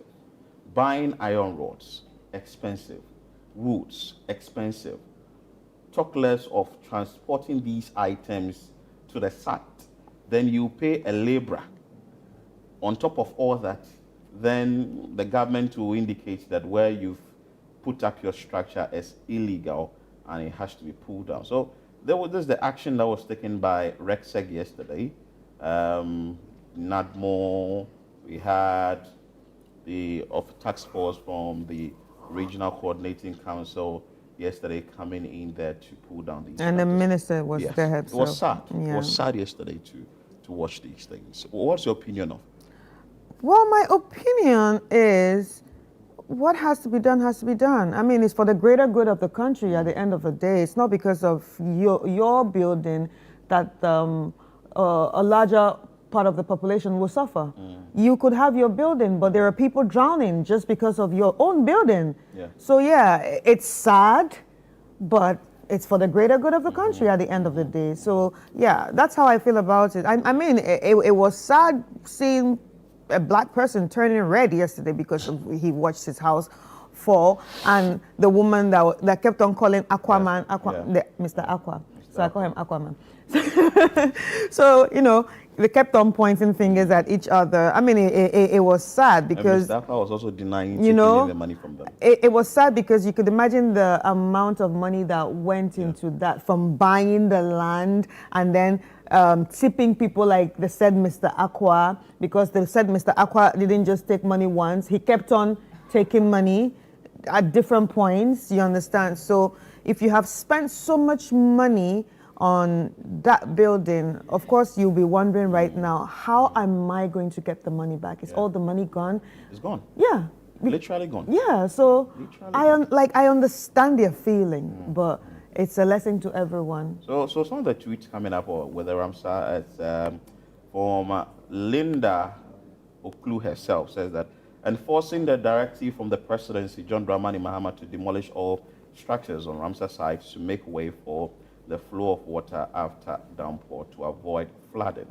This was before she embarked on the exercise. There's also another tweet says that man seen on his knees begging officials to spare his project during yesterday's demolition exercise at the Ramsar site. Right. And this one says allegations have surfaced accusing the forestry site manager of a Ramsar site, a wetland of international importance, of legally selling portions. So he sold the portions of the protected land and collecting payments from individuals. Affected persons claim the manager has engaged in unauthorized transaction, profiting from the sale of the land within the ecological sensitive area. And then it just goes on and on and on. But yeah, it's all over social media. You can go check it out on our Instagram page, Channel 1 TVGH, and yeah, it's all there. It's all there. And the exercise continues today. What we understand that what was pulled down yesterday is the tip of the iceberg. They are now going to move inside itself to pull down already finished structures. So you would want to stay with us here on Channel 1 TV and Citi FM as we bring you all the actions that the various authorities will be taking at the Ramsar site to pull down structures that ordinarily are not meant to be there. Very soon we'll be bringing some officials here on this show to tell us the importance of Ramsar sites. Maybe we do not know the more reason why people are building at such places, but education should go down well on that, because I think it does it for that's it for the trends. Just keep watching Channel 1 TV. Now it's time for us to watch the video of the day for some humor.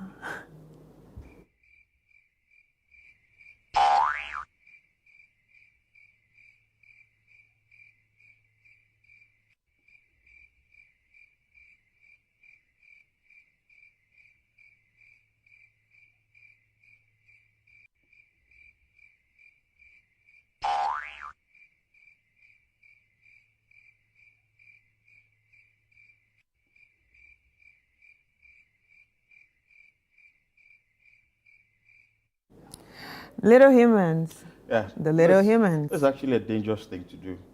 Well, I think you're looking at it from the danger part. We are looking at it from the humor part. Probably she wants more cake. But it's still dangerous. I know. But they're little humans. You can't control them these days. So you should lock the fridge. So we should put a padlock on fridges because of these little humans. Have locks and all that. No. Maybe you gave this little human in some and you left the rest. She was looking at you quietly, identifying where you were going to put it. When you left the scene and you weren't watching her, oh my God, she entered the fridge. And this one, she didn't stand in front of the fridge. She entered the fridge to take more and satisfy her cravings. Well, director just said that's me, and he just reminded me of one time in my life that you were doing this. But I was not like kid like that. Then that's great. You can see on the screen. Well, I think it's really cute, and also I think these days the little humans that we birthing are so intelligent. Yes. They've moved from Gen Z to Gen Alpha. So you just have to be careful how smart their brains work and what they can do. So parents will just take you from these things and at least try and put in some safety measures. And then please give them more cake if they want more cake. You can't give them. You give them enough, not too much. Oh, yeah, enough. I like cake, so I understand her. Anyway, so that's the video of the day. Just to bring some humor as we settle down to bring you what we have for today. But before we enter our community, so let's hear something from Remy and enjoy great music from this artist.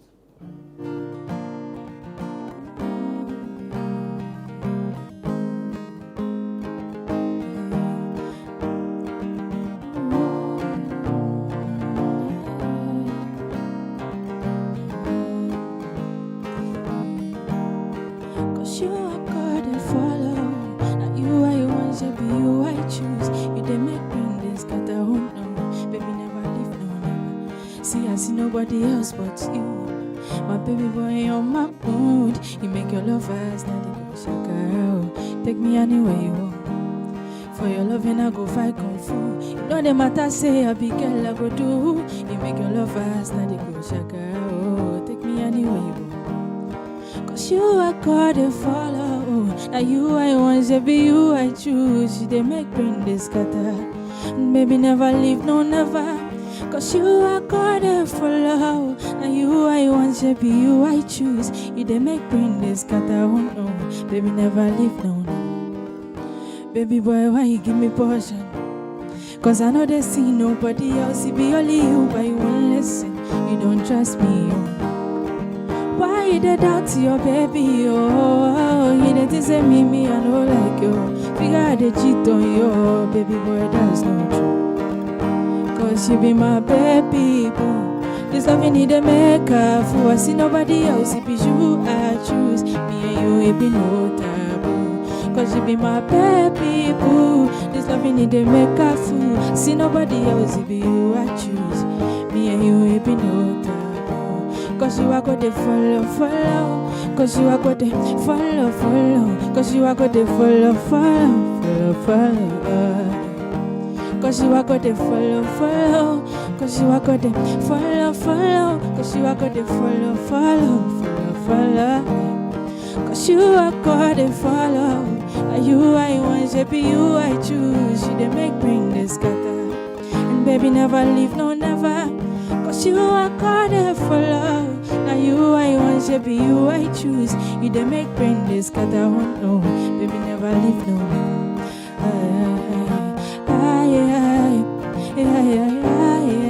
You they make bring this scatter. Oh no, baby never leave, no never.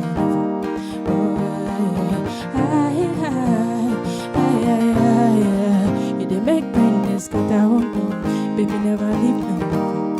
Cause you are God and follow. Now you I want to be you I choose. You they make brain this cut out. Baby never leave, no never. Cause you are God and follow. Now you I want to be you I choose. You they make brain this cut out, no. Baby never leave, no.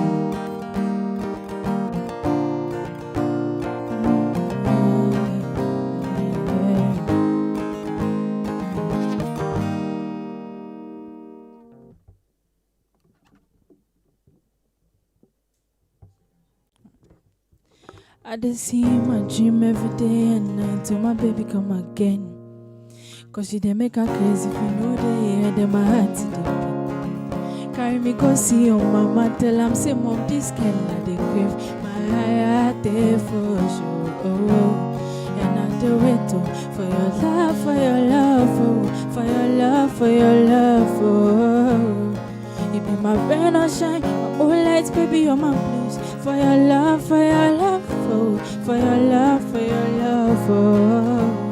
Baby, just kneel down and show me that ring and make her say yes, oh. Baby, show me love, make her show you same thing. Baby, never leave, make it never end this. Cause it be do or die. This love, it be do or die.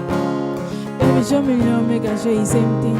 Baby, never leave, make it never end this. Cause it be do or die. This love, it be do or die, oh. So baby, understand. Say me out there for sure. And I do it, oh. So baby, understand. Say me out there for sure. And I do it, oh. For your love, for your love, oh. For your love, for your love, oh. You be my friend, I shine. My moonlights, baby, you're my blues. For your love, for your love.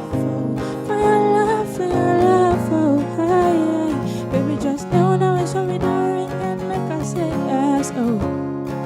Oh, it's for your love, oh. Baby,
Baby boy, I really want you, oh, I do.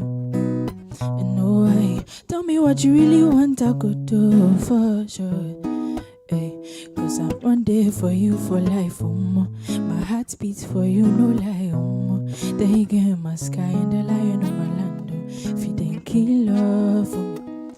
I feel to cry and cry if you know day, boy, I die, the only king in my body side, baby boy, you're my heart desire, oh, baby boy, you been jailer, just handcuff me into your jail, I get it, both be my sailor, oh, I feel to cry and cry if you know day, boy, I die, the only king in my palace side, baby boy, you're my heart desire, oh, baby boy, you be jailer, just handcuff me into your jail, I get it, both be my sailor, oh, so baby, come on, make a hold you. I need you, boy, I need you in my life, oh, cause I want it for you for life, my heart beats for you, no lie, the eagle in my sky and the lion of my land, if you didn't kill love for me, so baby, come on, make a hold you, I need you, boy, I need you in my life, oh, cause I want it for you for life, my heart beats for you, no lie, the eagle in my sky and the lion of my land, if you didn't kill love for me, I feel to cry and cry if you know day, boy, I die, the only king in my body side, baby boy, you're my heart desire, oh, baby boy, you been jailer, just handcuff me into your jail, I get it, both be my sailor, oh, I feel to cry and cry if you know day, boy, I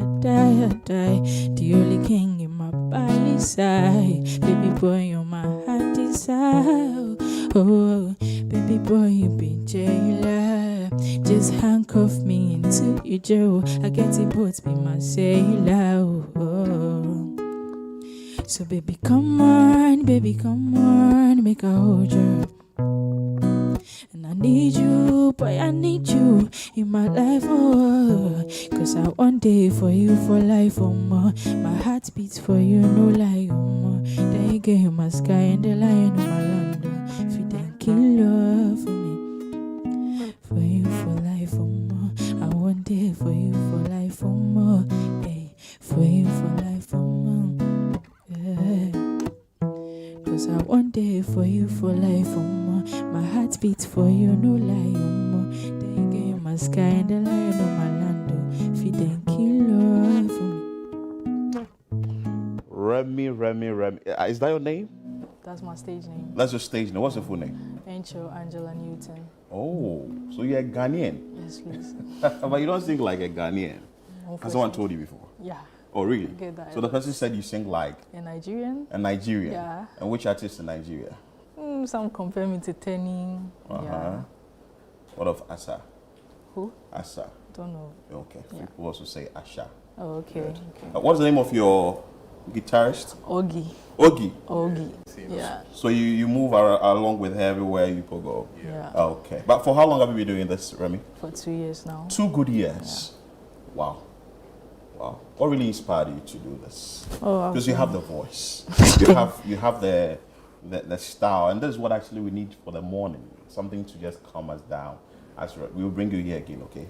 Yes. Sure. But what really inspired you to do this? I'll say I'm my own inspiration. I've been wanting to do music since I was like little, so yeah, I inspire my own self. Kind of, yeah. And what you did, are all of them your own songs? Yes, please. Okay, that means you have a lot. How many songs do you have? For now, I have like 3 released. 3? Yeah, that's released on all platforms. Oh, okay. Yeah. All platforms like where? Spotify, Audiomack, Apple Music, Boomplay, yeah. Oh, really? Yeah. And you have a management? Yeah. Or you're your own manager? Oh, I'm not. Again, this style of doing music, do you do covers as well, or you just go strictly with what you've written and what you're singing? Starting the whole career, I started with covers on IG and TikTok. That's how come I got the fan base before I started to do my own. Yeah. If you say the fan base, how many people do you have? Like on IG, TikTok, I got like more than 1,000 followers. Oh, really? Yeah. Wow. Yeah. So you do this for specific events, or you do for weddings? For which places do you often go to play? Perform at schools, high schools. Yeah, perform at parties, whether it be a house party or anything of that sort, bars and stuff like that. Yeah. Yours is to sing. You don't rap. No, I don't rap. So what is the kind of music you do? Afro pop, Afro fusion. Why Afro pop, Afro fusion? You can move to another. Oh no, I mean I'm open to try new, but for now that's what I'm doing. Yeah. Say in 5 years from now, where do you want to see Remy as the artist? From 5 years from now, I think when somebody says Remy, yeah, it should be some artist everybody's gonna look up to. Yeah, that's who I want to be. Yeah. Wow. People will say that in this space, you often look up to working with the top shots. You need to be lean on somebody to be up there.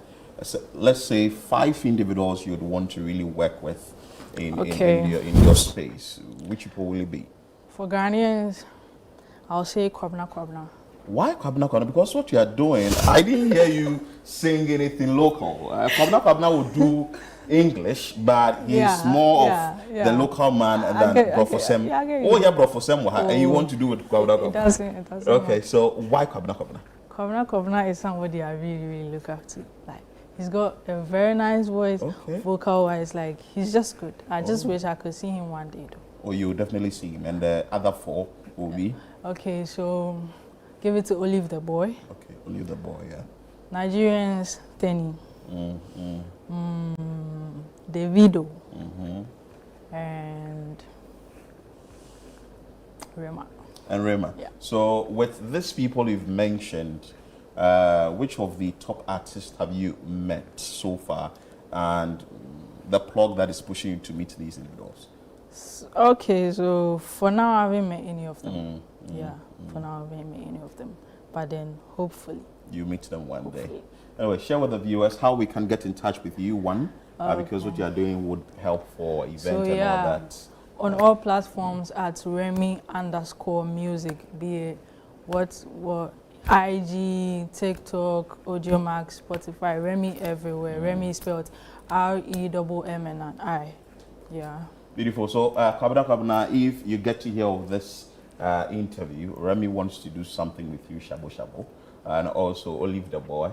She moving to the Nigeria space. She wants to do what Davido. She wants to do what Tenny. And I'm sure you're going to meet Tenny very soon, because it looks like you are in that space with her. But make sure that you get in touch with Remy so you can also help her develop her talent and also bring the best out of her as a Ghanaian. For once, I thought she was a Nigerian, but after having a conversation with her, she's a Ghanaian. Remy, thank you so much for coming, and keep the fire burning. We will bring you more on this show. We will move to the communities, but we will do that after this break.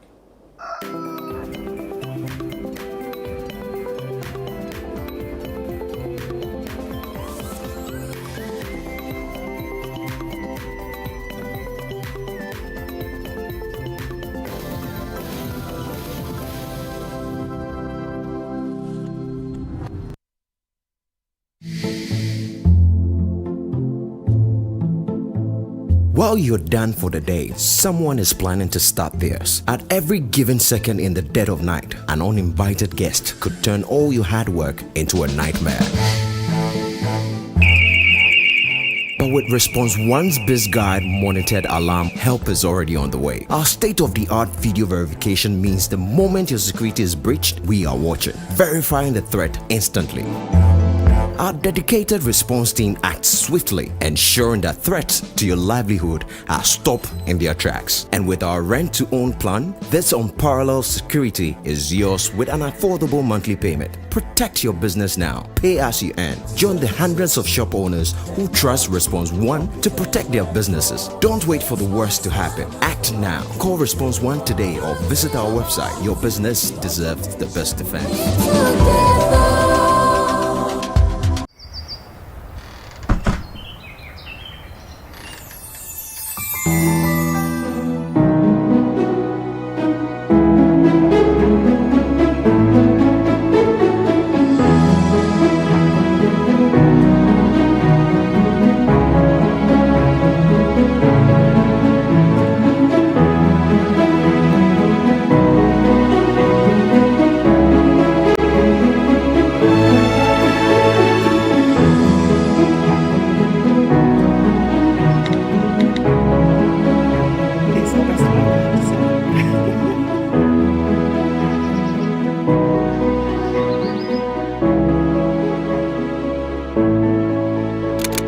Bold patterns, bolder women, celebrating the gift of womanhood. GTV, life styled. Life is a celebration of moments. Big and small. The sun is scorching, I'm feeling the heat. With Piva Drink, every moment becomes a refreshing celebration. From the beach to your home, in every corner of your world, Piva Drink adds a burst of refreshment. And orange, give me Piva cocktail and tangerine.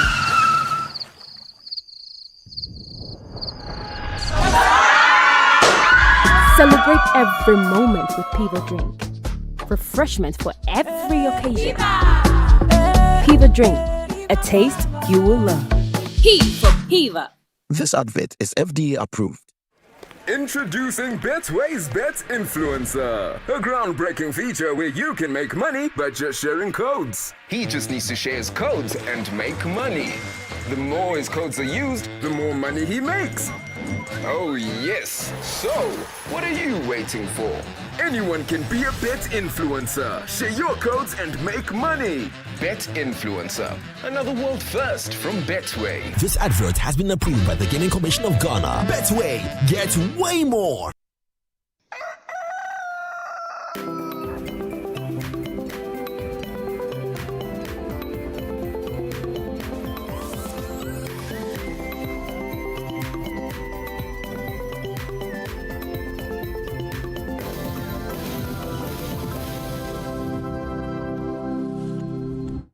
Grateful you stay with us here on Breakfast Daily on Channel 1 TV. Let's now move to our communities for this period. That is Monday, Tuesday, Wednesday. Monday, we did something on education. Yesterday on roads. Today, there is a pressing concern being raised by residents at Ketu South, or in the Ketu South municipality of the Volta region, concerning tidal waves that has displaced residents in communities like Agaveji, Salakope, and Amechunu.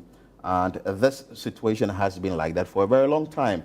Earlier this year, the President, John Dramani Mahama, together with some government officials, visited these communities when they experienced tidal waves. Now, the situation has worsened, and the residents there are asking the various authorities to do what is needful, though they came there earlier to give some sort of promises.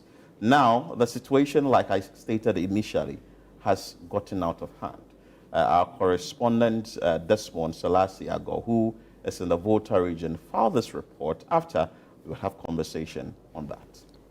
For years, the coastal enclaves of Agaveji, Salakope, and Amutinu in the Ketu South municipality have been at the mercy of tidal waves, with the most recent incident compounding an already dire situation. Despite previous interventions, work on a much-anticipated sea defense project has stalled, leaving the communities exposed to repeated devastation. The Ketu South Assembly is engaging stakeholders to identify and secure temporary shelter for displaced residents. There are plans underway for a drier place, a more safe place to be filled and tent be erected over there for the inhabitants who are devastated by the tidal wave stuff to get and have a place to let their house and belongings sit there. He emphasized the importance of residents' cooperation to ensure a smooth evacuation and resettlement process. View is to contact, consult, engage the people of Salakopa, Amuchi, and Gaveji to know whether they will be ready to relocate to that place, because it will be highly irrational for us to invest in filling out the place, later to know that the people themselves are not willing to put up there. So some measures are being put in place by the authorities there. The municipality is trying to put up some measures so that the sand that has covered the road will be removed, and also it's blocking or vehicles are not able to ply the stretch because of the tidal waves. Let's speak to our correspondent, Desmond Selassie Ago, who has been monitoring events there for us for a very long time. We are establishing contacts with him so that he can give us details of this. But Chris, this is not the first time such an incident. Exactly. This isn't the first time. I remember very well, we went there with the Works and Housing Minister, Samuel Atachia, then inspected the place, indicated that the phase 2 of the Blekusu Sea Defense War will be done. Till now, we don't know what is happening with that. We went there again with Francis Asin-Subuache, who took over from Atachia. Also, the same thing that happened in the enclave. Then, the current Works and Housing Minister, Gilbert, also visited the place also to assess the situation. Even with him, the president has also been there to also check the same situation. Prior to that, the president of the day indicated that some form of work will be done so that the people can the pressure on them will be eased. But this is where we find ourselves now. The situation has worsened. Yeah, it's just sad that the visits are actually very recurring. Seems like it happens every year. Yeah. When there's a new person, yeah, I need to go there, I need to visit, I need to show my face.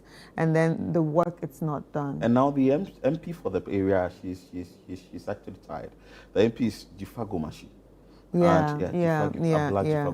Because she has been talking about this for a very long time. She has been very vocal about it. Yeah. And if you go there to see the situation for yourself, you see how dire the problem is. I went there with the minister, like I indicated, and the water got to our knee level. That is the fact that the water has even receded. But if not, it is in its original state. It would have gotten to my waist level, and imagine what people are going through in their homes. Especially if you have kids too. And people are moved away from their homes to a safe haven, places like parks, big church auditoriums, to stay there for some time, schools. So the students or pupils are not able to go to school.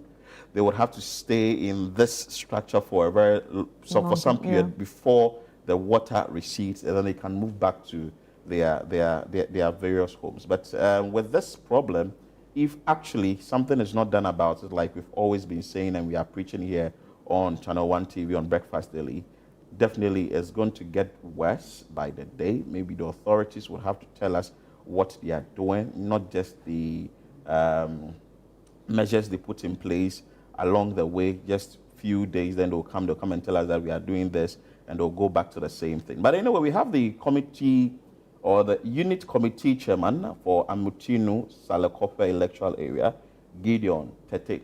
Hello, good morning, sir. Good morning. I trust you are doing well. Somehow. You are not well. You are not well. Your voice even tells us that you are not well.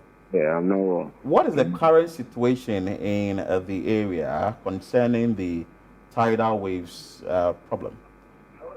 Thank you very much, and good morning to you and your listeners, and Citi TV as well. Currently, when you come to Amutinu Salakope community, there is a lot happening in terms of this tidal wave devastation. As at Monday and yesterday and today, the road that links from Aflau to Keta has been full up by the sun and the seas movement. When you come to the area, cars are not going. Now, when you see from that Monday, yesterday and today, about 50 houses have been destroyed by the sea. And this devastation is getting rapidly every day. It's something that is happening every day. Houses have been destroyed almost every day. Mothers or women and their children are homeless. When you come to our community, it's of no joke. This time is of no joke. Everything has gone very, very, very bad, and everyone is very sad in the community. So is this worse than what we saw earlier this year that compelled President John Dramani Mahama and his entourage to visit the area? All right. The time that His Excellency was here and today, that time and today is very, very much crucial than previously. Because when he himself come back today to see where he came the last time on the 6th of March to witness, the place is no more. Where he stands, on the ground that he stands to speak, the place is no more. Everything has gone down. The sea has destroyed all houses alongside over there. The question I want to ask you is that when the president came, some promises were made to continue the phase 2 of the Blekusu Sea Defense Wall. Has that project begun? Not yet. That is the only thing that we are craving for. That is the only thing that we are yielding for. That as the president came and promised us, and we are all happy, excited that yes, our president has come to give us a promise. And as of now, nothing has happened. Nothing has started. We are not even hearing anything as in it will commence or it will not come. We are not seeing any sign. Nothing is happening. And that is our problem now. That is what we are crying for now as a community. Because what is happening is still happening. And it is very worse. Now, the days that we are in now is very worse than the previous days. Another question I want to ask you is that now that some homes have been affected and they've been displaced, where are they now, the people who have been affected? Well, when you come to Amutini Salakopo community now, you will see children homeless moving around. You see our mothers homeless. When it is night, you see people laying their beds at the roadside. Some are doing their cookings at the roadside. Some are sleeping at the roadside. We have agents that are around us, above 90, 95 years. Those who are using their crutches. When you see them around, you feel so bad because they are homeless. They don't have any place to, be. The last time when it was Monday, when the sea rises, there is a woman who is aged. We have to carry her and put her at the roadside to sit over there because they don't have any place to go. People sleep along the roadside. They sleep in, there is a church over there. That is where some are sleeping. And people do their cookings right on the road. So this has made us, we, those that are in the community, this has given us so much trouble that on Monday, we have to block the road. Because when you come, people park their properties on the road. They don't have any place to go. And the only place that we have is the road that crosses from Aflau to Keta. And people have to park their properties on that road. People have to cook over there. People have to stay there. For them to be safe, in the other hand, we have to block the road for cars not to move so that they can also have their place to stay for a little time. When the sea recedes, then they have places to put their heads. Right. So I'm going to take you back a bit. How long has Salakope actually been dealing with the issue of tidal waves?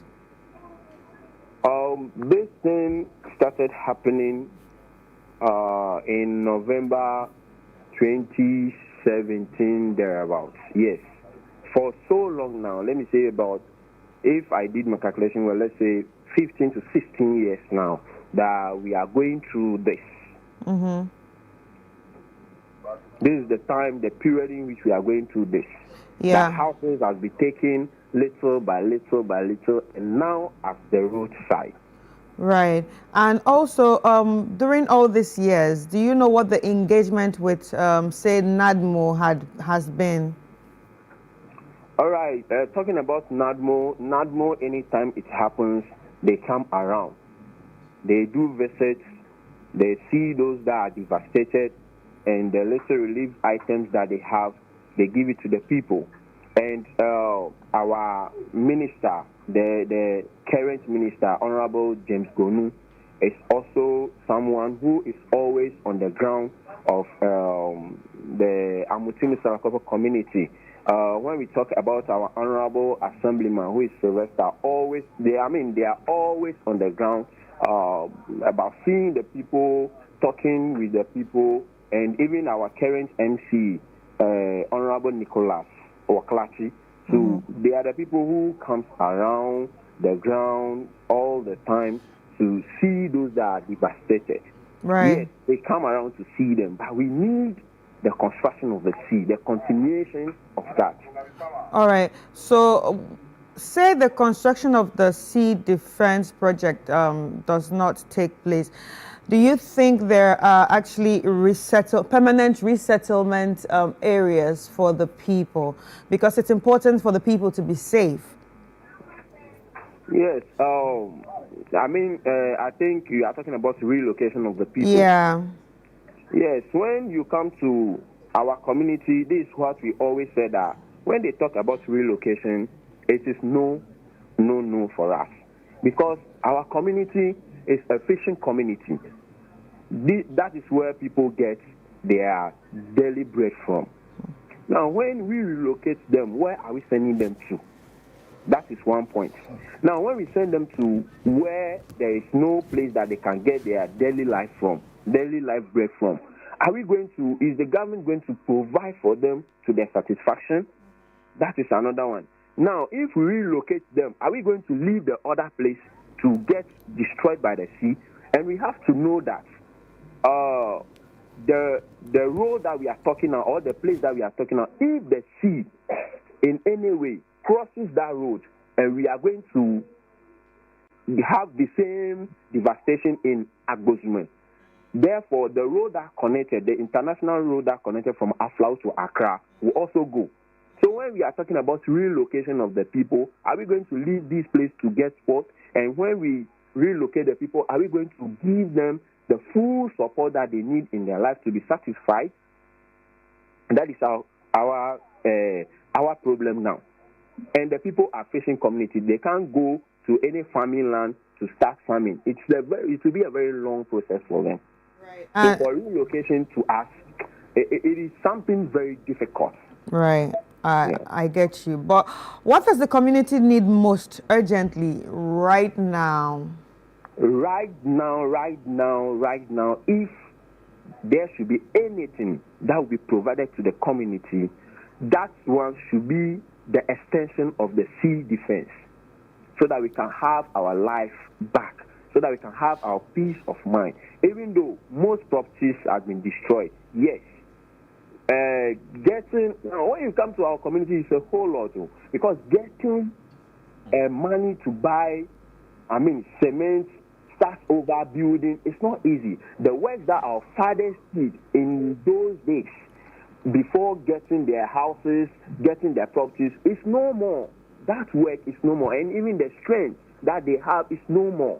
So what we need now to protect our life, our properties, our mothers, our fathers, our children, our sisters, is just the extension of the sea defense, so that we can also have a peace of mind, so that we can also sleep and wake up and have a joyful life, as every Ghanaian deserves. Well, I want to find out from you, the MP for the area, Abla Jifa Gumashi, right? Yes. She has been talking about this for a very long time. We know she's bereaved, but has she been to the community as this one happened? All right. Yes, she has been to the community. I saw her severally in the community, and recently I spoke with her on phone, and she just assured us that the sea defense is gonna commence, because she always said she's with the finance minister, she's the minister of housing and works, and all the time she's talking to them about it. And she herself do visit us and see us as well. The previous one, we know it's about 2,700 people got displaced, or is it more? The previous one that happened before this one? Oh yeah, that is it. How many people were displaced in this recent one? In this recent one, we are looking about, when I do my, or let me say, about 1,500 houses of people displaced. So, like my co-host asked you, has NADMO been there? And if yes, what were some of the items they came with? Okay, when this happened, NADMO came in, and they came in with, let's say, rice, mattresses, oil, some food items that they brought around. That is when the president came in and brought them with the items. After that, they also bring in another food items that should be distributed to the people. Wow. And recently, our minister, Honorable James Gonu, has also sent us some rice and other stuff to be given to the people as well. We know that when this happens, it affects schooling, or the children are not able to go to school. Is that the same situation now? Yes. When you come to the Amutinu Basic School now, the population we have, according to the headmaster, when we went there to investigate on how students are coming to school, the population has reduced 40% down. Because at first, students do come to school, our children do come to school all the time, but now they don't go to school. And the problem is houses are broken. Students or children have to help their parents to pack off to another places, under trees, in chapels. The student or the children have to help their parents do that. So they don't come to school often. And even as I speak now, the only school we have in the community is on the verge of collapsing. When you come now, the sea is right under the classroom or the school, which has made, that is the DHS block and some of the primary blocks, which has made those people who stay there to move out from that place, because at any time, anything can happen. And we will get a bad news. So they have to move out from there. So schooling in our community has gone down. It has gone down. It is not doing any good to the children in the community. Gideon, will you say that the governments have failed you? Please come again. Will you say that governments, not government, not only this current administration, previous administration, have failed people of Salakope, Amutinu, Agabeji in terms of the completion of the Blekusu Sea Defense project? All right, thank you. For the MPP government, they are a disappointment to us. They have fed us. All what we are waiting for from them, we didn't get it. If it is not of let me say it in my word that if it is not by their bad attitude that they put towards us, this sea destroying or the devastation will not go on.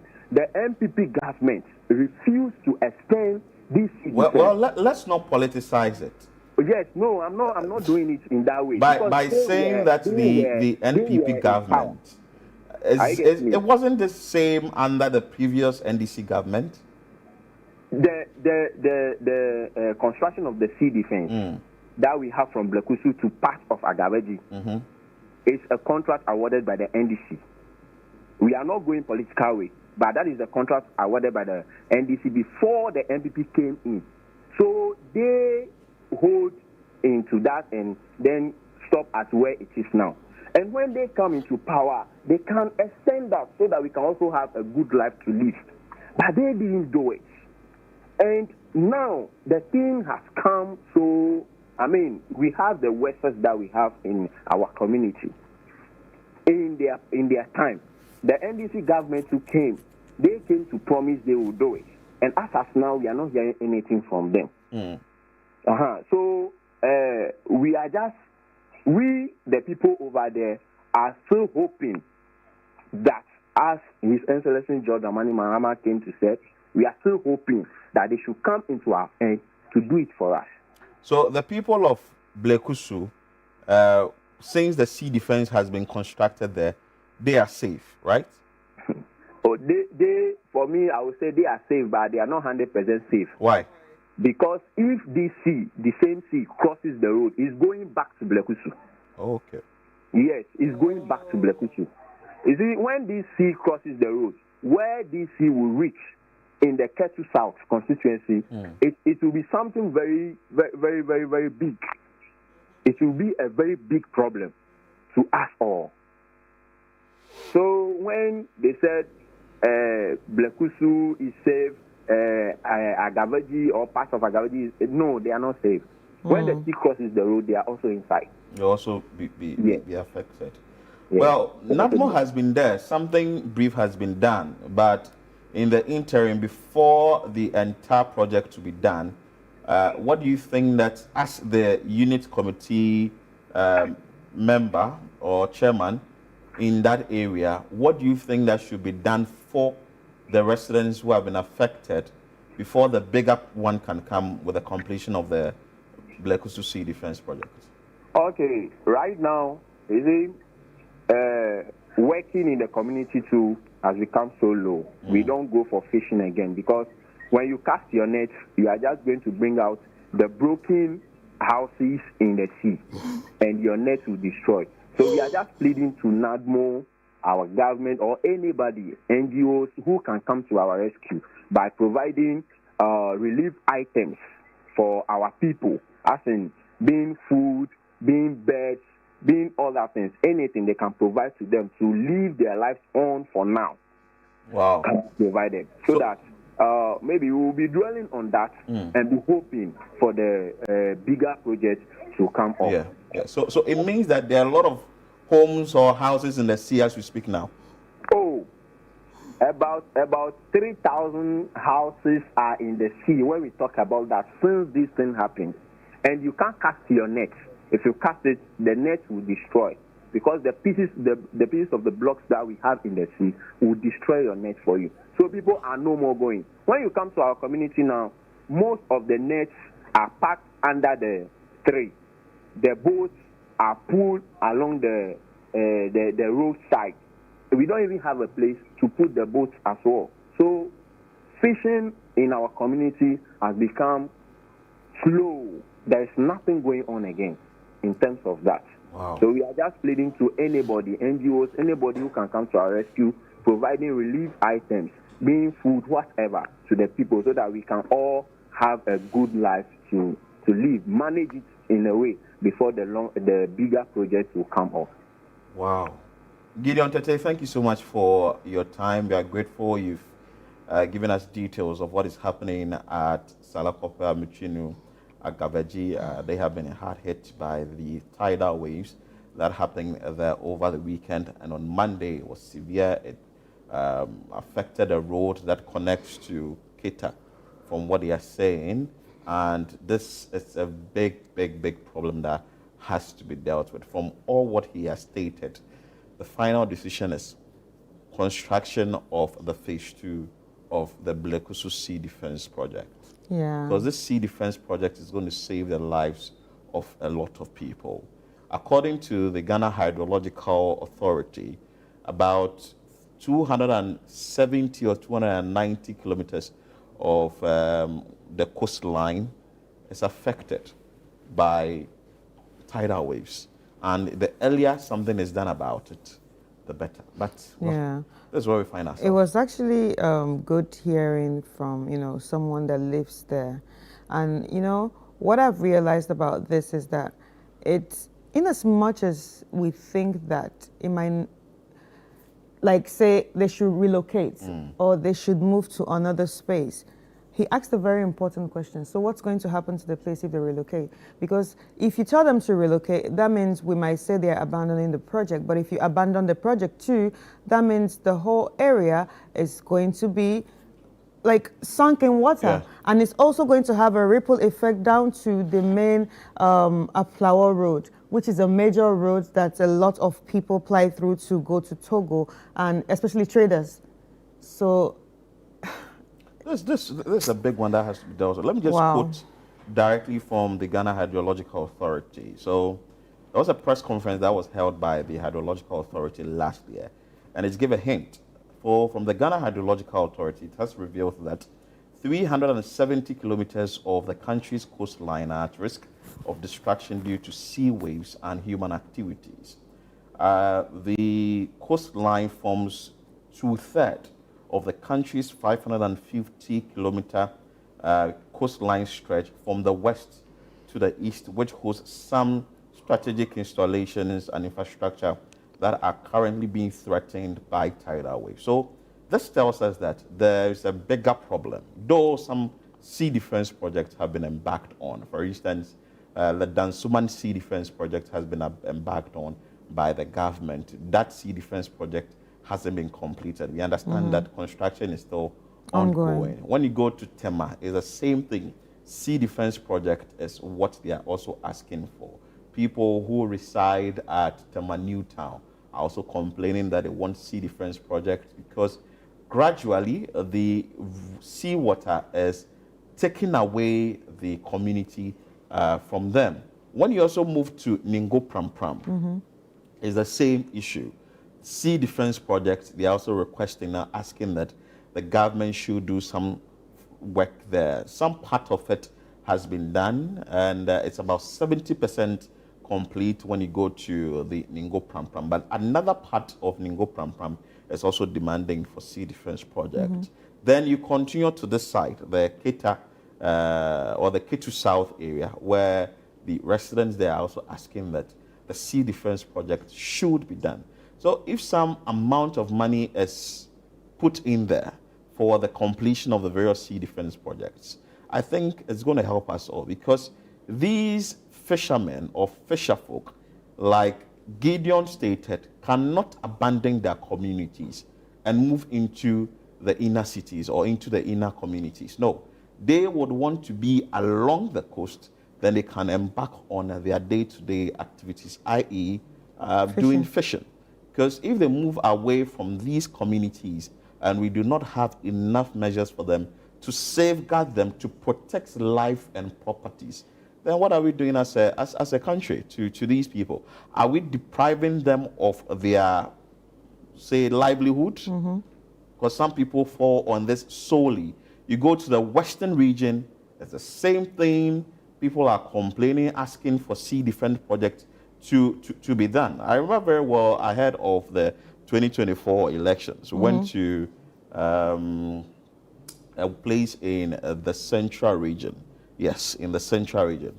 And they also complained about sea defense project that they were asking the various authorities to do for them. But this is where we find ourselves as a country, that the residents of Salakope, Agaveji, and Michino, they are complaining about the sea defense project, the continuation.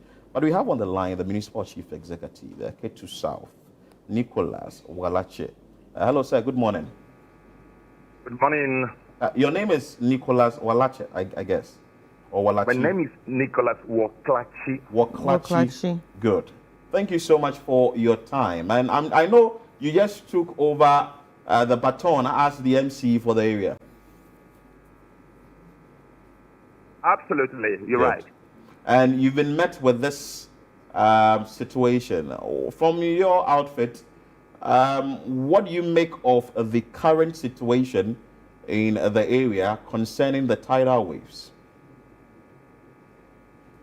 Thank you for having me. Let me use the opportunity to extend my warmest greetings and regards to your listeners and your viewers, and that they are once again listening to Nicholas Kobler-Klache, who is recently indulged MC for Kedu South. I like the way you put it. I have been met with this tidal wave destruction. It's been with us from Tabi Memorial, and I'm not going to say that we are used to it. I'm not going to say that. But any time I thought that happens, there's always a response to that. Let me say that the past 12 years or 16 years, when the first 6 years of the 16 years I'm talking about, the first 8 years of the 16 years I'm talking about, NDC was in power, and when NDC was in power, we had a very effective sea defense project, and that curtailed the tidal wave destruction. But the past 8 years, when the recently ousted regime was in power, not even a single groin was put over there. So it's like that project belongs to NDC. So NDC has come back to power. And about 2 months ago, when the tidal wave visited us again, His Excellency John Dramani Mahama, who is always the listening president, quickly responded to the plight of the people by quickly enforcing some mini budget to be slotted into the national budget to that effect. That was not actually planned for. But you could remember, as a media person, when the regime of during the tenure of the Parks regime, there was a kind of allocation for that. And you could remember there was somebody who stood and said they didn't want to see even a single stone or rock placed over there. And that was about it. So nothing was done. So now that we come back to power, when it happened about 2 months ago, we had our people from Accra, we had our ministers, we had our president coming from Accra to respond swiftly to the situation.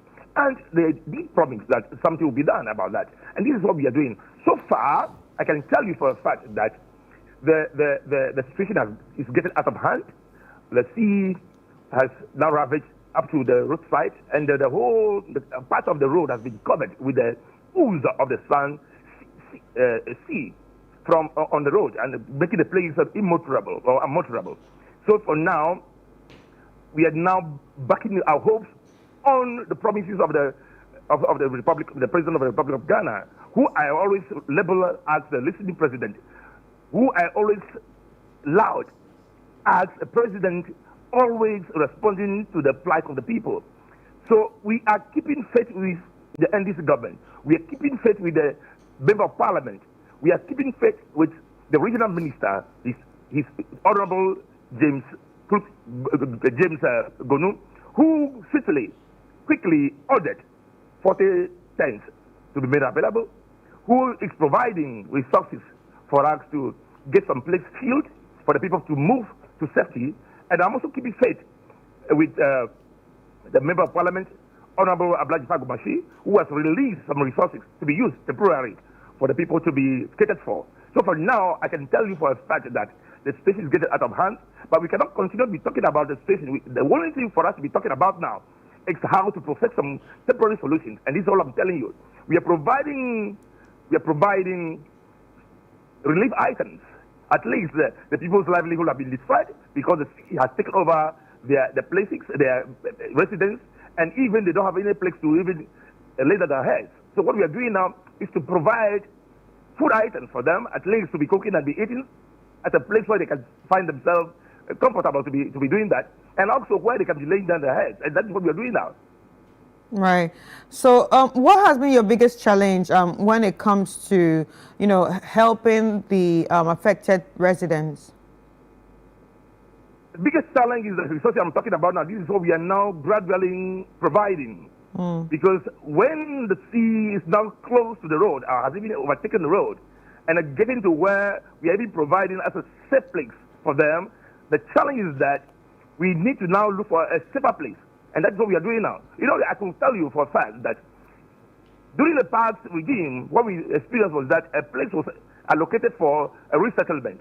And if you visit the place now, the structures put over there is nothing to, the structures put over there are nothing to run home about. Getting dilapidated, not even complete. So you can see that even if you are told the kind of investment that has been sunk into that, before you have those structures to account for those investments, you will know that something magical happened in the past regime. So those structures that were supposed to be meant for relocation, resettlement, should be normally demolished and a new one put up. And my regional minister and the member of parliament are now struggling, looking for resources to now put up another structure. But as we are waiting for that to happen, we are now feeling a drier place, a safer place for them, so that things will be used over there for the people to move in with their belongings, which are floating Right. on the seawater. Right. So what exactly is the problem with the past area that was given for relocation? What's the main problem? The main problem is that the structures put over there for relocation are nothing to ramble about. They are very dilapidated. I mean, 2 or 3 or 4 structures were put there, and they are even eaten into by the salt. So they are even on the verge of collapse. So we cannot. They are not even habitable. You cannot allow human beings to go there. Right. Yeah. But are there any plans in place to prepare for future tidal wave incidents? The plan is the one you are aware of already. The plan is the one you are aware of already. That the past times when NDC was in power, there was a major sea defense project. Right. And that controlled the tidal wave destruction from Keta to Blekusu. Are you aware of that? Yeah. So when IGC left power, the project was left unattended. Okay. It's okay? Right. So this tells you that now the people have every reason to have a say in the NDC government. The people have every reason to have a say in the leadership. They have every reason to have a say in the MP. They have every reason to have a say in the regional minister, who are leaving no stone unturned to provide resources to cater for their temporary safety. Right. Okay. What I wanted to see before you go, will you say that the Sea Defense Project, the phase 2 of the Sea Defense Project Blekusu, will be completed under your administration? That's a good question, but at the same time, not a good question because it demands these are capital-intensive projects, and it calls for serious financial engineering and serious project engineering to see what will be the cost that will be sunk into that. And we are very confident that since we did the first phase and the second phase will also be equally done. So we are not going to, as I said, this government is highly responsive type, is highly adhering type, so I can tell you for a fact that the years that we used to build the sea defense from Keta to Blekusu, the same year could also be equally used in building from Agaveji to Aflau. And then we're now going to look for the resources. And these resources are now being looked for. You can just imagine that recently about 200 million Ghana City allocation has been made for pre-studies and for initial financial engineering. And this is what is ongoing now. And I know for sure that in a few months to come, the real sea defense project will commence. So, but for now, as we wait for that to happen, we must be making provisions for temporary measures that will control the situations and bring our people to safety. Again, I want your word for the people of the Amuchinu, Salakope, and Agaveji. Are you giving them your word that since the NDC... They are aware already. They are aware because the past glories are there, the past performance are there. See, when you talk about performance management, and past performance tells you that future performance could easily or equally be guaranteed. Honorable MC, the past glory, for that one, we are leaving it for what has happened in the past. So what happened in the past could equally happen in future because the people who did it in the past are still alive. And the way they manage to respond to the plight of the people, that tendency is there, that ability is there, that capability is there. So that question is not here or there because the people lived that past and they did it, and there's a possibility they're going to do it because they did it and they have a track record for that. Okay, Honorable, thank you so much. We'll be monitoring our affairs and events in your municipality. Grateful for your time. He is the MCE for Ketu South. Why are you looking at me like that? He's the MC for Ketu South Municipality, Nicholas Waklachi. And he has stated that things that happened in the past, you'll be able to do it now. For us, what we want here is getting a better way to resolve this problem so that it will not happen again. Right. Because the people in this area, they have suffered for long. And they can't keep on having their structures submerged in the sea every now and then when the sea rises. We know that climate change has a role to play, but as humans, we also, the backstops with leadership, some sort of measures should be put in place so you can address the challenges. So that at the end of the day, say 2, 3, 4 months from now, we won't come and sit here and talk about the same thing again. Exactly. Yeah. But anyway, still on this topic, we have some messages from you, the viewers. Let's just go through them and yeah, we'll continue the show. Kwabena Botre from Accra says, I think this thing is being taken for granted by the authorities. You are fighting the sea at this point, and it will not end well if taken lightly, because that is quite simply a force of nature. Ni Nate says, when countries are claiming lands from the sea, we are losing lands to the sea. Africa, Africa, Africa. Good morning to you. Respectfully, the sea defense is a necessity and it is not negotiable. And this is from Foga in Aflao. Do you have some? Yeah, from Betha, from Tema says that the tides are scary when you think about it. Looking at the video you guys showed us right now, the situation of the tides is in its infancy in Ketu. The problem is that it ramps up very quickly and becomes a big deal because it leaves and it's because lives and livelihoods are at stake here. Also, from Gilbert from Nima says that Mr. MC, whether listening to President or hard of hearing President, we desperately need a viable solution to this thing. Let's sort it out as soon as possible before the rains. I do commend you, though, because you sound like you are working hard on the issue. We just hope we see solutions quickly, whether Blekusu or Ketu South, though, people's life must be saved, and you have to save the situation. So these are some of the comments on the matter we are discussing now. It has to do with the sea defense projects that must be completed, the phase 2 of the Blekusu Sea Defense Project that must be completed, and residents within Salakope, Amichuni, or Gaveji, among other communities, are facing or bearing the brunt. Well, I was still watching Channel 1 TV. This is Breakfast Daily. We'll be back with more.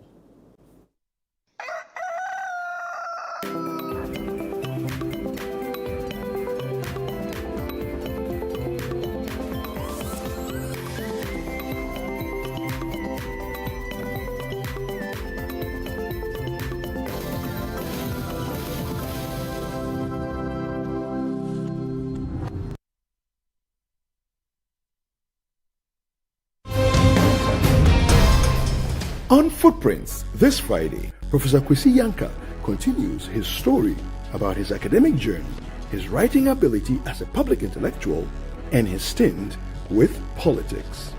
The pen at risk. Your memoirs. Yes. What's the central theme? What's the takeaway from this one? Oh, you can still make it in life even if you started from what many would consider as the wrong angle. And my favorite,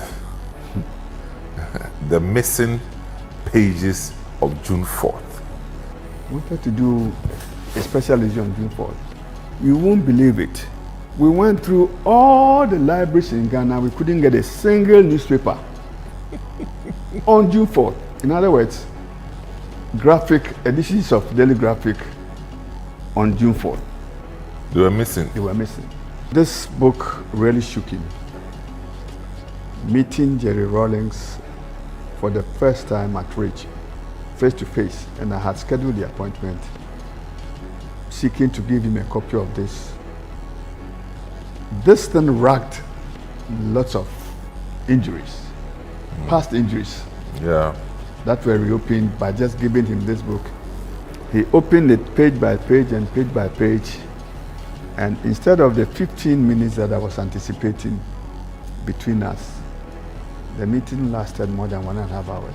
Footprints airs every Friday at 7 p.m. with a repeat on Sunday at 4 p.m. only on Channel 1 TV.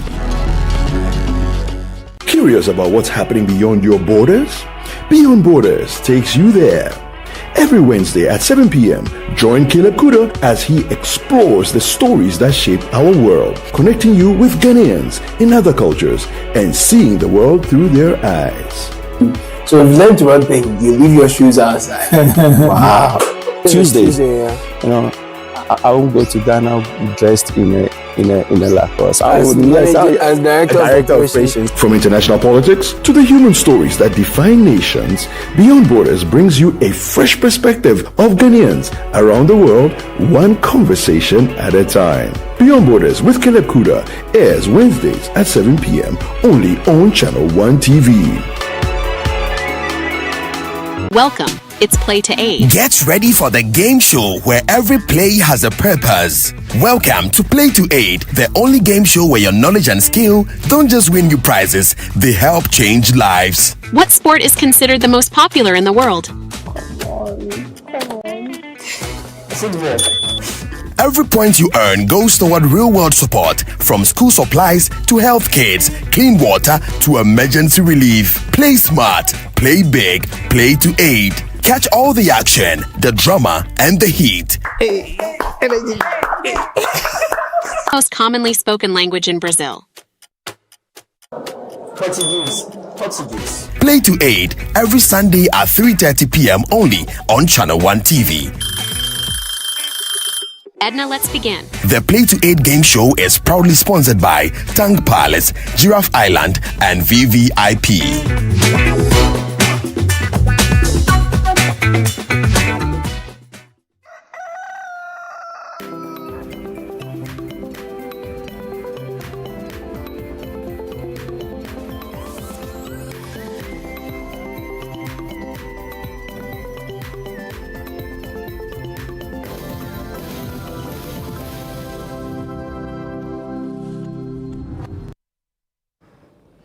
Welcome back. It's still Breakfast Daily right here on Channel 1 TV. Right now it's time for us to have a conversation that actually will interest a lot of women and women carrying men. So yeah, it would interest everyone. We're going to be talking about nutrition for menstruation. So menstruations are actually a very natural and important part of a woman's health cycle, but it comes with a lot of discomfort, you know, bloating, fatigue, cramps, and very uncomfortable symptoms. And little did you know that sometimes what you eat before or during or even after your menstruation can actually affect your cycle. So in the studio with us today is Frederica Selwa Doku, who is a registered dietitian, and she is the CEO of Hale and Hearty Nutrition Center. And she's going to be taking us through what we need to know when it comes to what we have to eat during, before, and after our menstruation. Hi, Frederica. Hi, Chris. It's good to see you. It's good to see you again. It's been like a year. It's been like a year. Yeah, but don't worry. I've been following you on social media. I've been watching all your live programs. Yes, your live programs, especially Thank having to do with things that we eat. Yes. Yeah. So now, today we're going to be talking about menstruation and our diet. Now, can you talk us through how menstruation actually affects the body from the nutritional perspective? Right, thank you. Our nutrition affects our menstrual cycle a lot, in the sense that the menstrual cycle is in phases and is controlled by hormones. Yeah. And nutrition is vital or key to hormonal balancing and hormone production, hormone regulation, and all that. And so the hormones that are acting on the menstrual cycle, if they are not put in place, or they are not, put in a way such that they can help the system, then there's chaos. So, for example, we have different phases of the menstrual cycle. We have the menstrual phase, or the follicular phase. The follicular phase and the menstrual phase overlaps. So the menstrual phase is maybe day 1 to day 5, when you're having your menses. Usually they say day 1 to 14 because the follicular phase overlaps with it. Now the menstrual phase is when the bleeding starts and actually happening. At that point, your estrogens levels are high. And then also there's bleeding. Okay, your energy levels are also lower. At the same time, the body or the uterus is preparing follicles of ovaries to mature in another time. So that period is a lot on the woman. And what you eat at that moment is going to control the estrogen production, regulate it so it doesn't go overboard. Because once estrogen levels are high, you are tired or you feel fatigued, your mood swings. Sometimes some people vomit. They don't have appetite. A lot of things happen during that phase because energy is being taken out of you. Then we have the ovulation phase. That is when the follicles are now maturing or they have matured. So at that time, that is the fertile window or when a woman is fertile. At that point, you also need other hormones to work. The follicle stimulating hormones, the luteinizing hormones.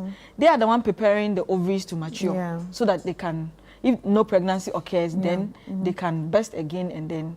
So at that moment, it's also crucial. What you eat there, foods like green leafies and energy production foods, iron-rich food, helps in balancing those hormones. And then the luteal phase, that is the last phase leading you into the next menstrual cycle. Also, there's progesterone dominance. And that is when people just get angry and emotional. Because then your estrogen has dropped at the time. When my progesterone is high, my you feel more manly and masculine. And my leg hurts a lot.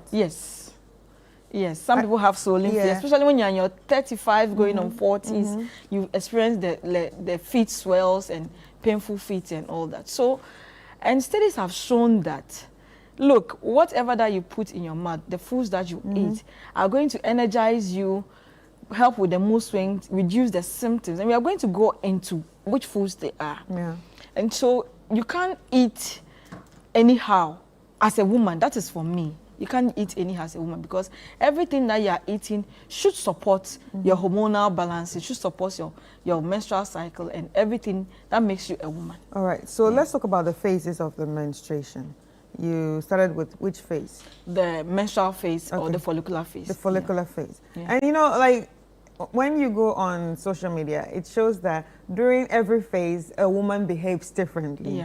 So I like what you said by during every phase, you need to know what to eat. So with the follicular phase, what is it that we should be eating?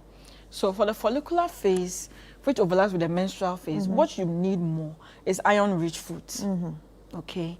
Because it helps in restoring the ions that you are shedding, the blood flow. It also helps with energizing you cognitively and your mood swings and all that. It helps with that. Also, you need complex carbohydrates. You need energy. Otherwise, you'll be fatigued. Because you already lost energy. Yes. You keep losing blood. it. Yes. You're losing blood, you're losing energy as well. So you need to have complex carbohydrates. And that also helps to regulate insulin because insulin is involved in the hormone balancing and all that. So complex carbohydrates like brown rice, like millet, like fonio, like sorghum, like kenke, you know, banku and all that. At that time, that is not the time for you to drink probably, I feel like taking a beverage, a sugar sweetened beverage. Most people do not eat at that time. That is when they don't even feel like eating. But that is the time you have to eat complex carbs. So your rices, your bankus, your waches come in there to help you. But then the carbs should have fiber. That's why I'm mentioning millet, oats, corn, you know, sorghum, and all that are whole grains and then cereals. And then you also need to hydrate. A lot. Hydration is key because blood is water. And then water is involved in cleansing. And at that time that you are shedding the blood, you are cleansing your body. So you need water to replenish and help you to cleanse. It's not only water, fruit juices, like naturally juiced fruits and vegetables, and then herbal teas. Chamomile, which will help you to relax, ginger tea, raspberry tea, spearmint tea. This is the time that you have to be sipping. Like 4 times a day, you are sipping the teas, and you are doing the soups as well. You know, peanut butter soup, which is rich in omega-3, to help with your mood swings and all that. Yeah. And now, when it comes to PMS symptoms, that's during the luteal phase. How can diet actually reduce the PMS symptoms? So PMS symptoms are what really we go through. The painful periods, cramping, bloating, and all that. During that time, I eat a lot during my PMS. Yes, basically your luteal phase. Yes, before my period. Yeah, like a week before. I eat a lot, and that's where the cravings also come. Oh, I know. So like when I start eating, I know I start eating like a thief. I know it's coming. It's coming. So what will happen in the luteal phase starts from the follicular phase. So whatever you start eating in the follicular phase will affect your luteal phase. Okay. And there's this thing, seed cycling. Right. Because in Ghana, we don't take much seeds. And for nuts, like we just know granuts, but that is not the only nut and seeds we should be eating. So there's seeds like flax seeds and pumpkin seeds. There's sesame seeds, there's sunflower seeds. And these 4 seeds I don't know sunflower. are involved. I know all of them. Sunflower is common. I eat all of them except the sunflower. Yeah, so seed cycling is a nutrition approach, okay, that supports hormonal balancing. So you adopt it during your menstrual cycle phase, and then it helps. The first 14 days, the follicular phase and the menstrual phase, flax seeds and pumpkin seeds are the best, are good for you. Reason being that the flax seeds contain a bioactive compounds called lignans, okay? And these lignans are phytonutrients that helps with hormonal balancing, okay? And then pumpkin seeds is rich in zinc. And so it helps. It's also rich in magnesium as well. That helps you to relax, and it helps with your mood swings. These seeds are also rich in omega-3 fatty acids. So it helps a lot.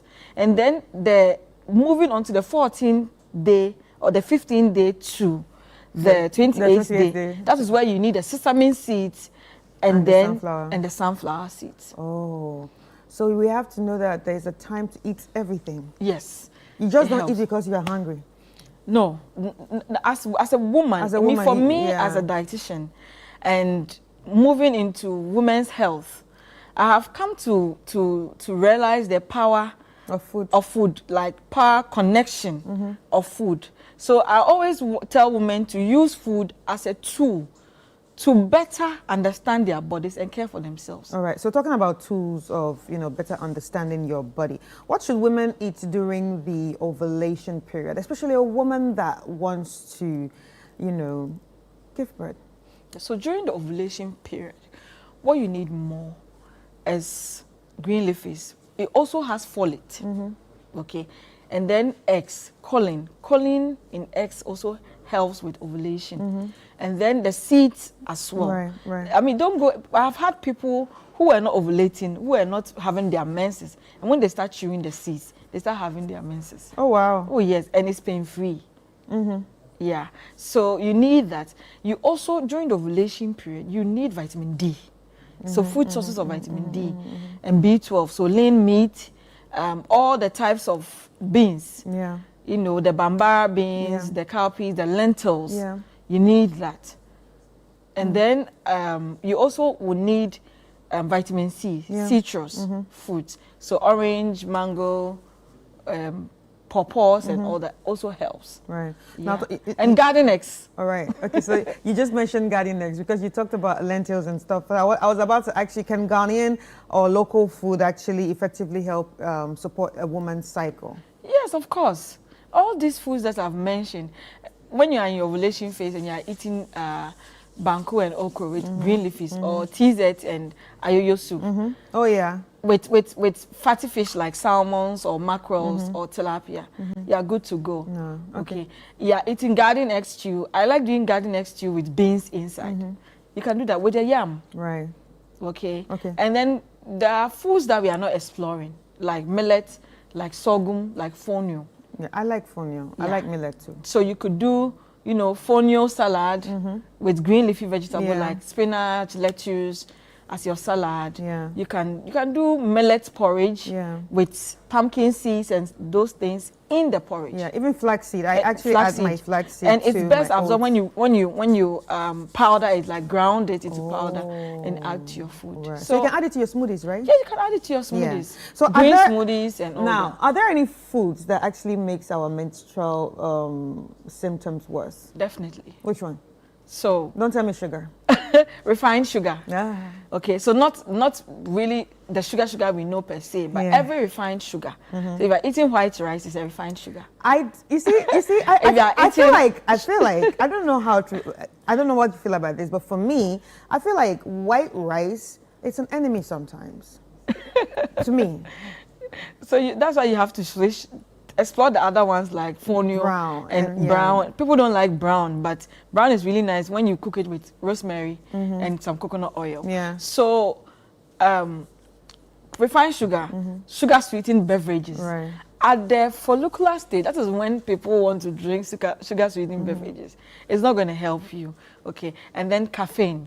Yeah. So coffee, energy drinks, and even dark chocolate in excess. Dark chocolate in excess has more caffeine. Okay, so don't take a lot of the chocolate. At that time, that's what you crave for. But that's the most healthy chocolate. It's the most healthy chocolate. Caffeine is good, though, but sometimes if you take it a lot, so we have a daily recommended amount of caffeine you need. That's 400 milligrams per day. That's 2 cups of coffee.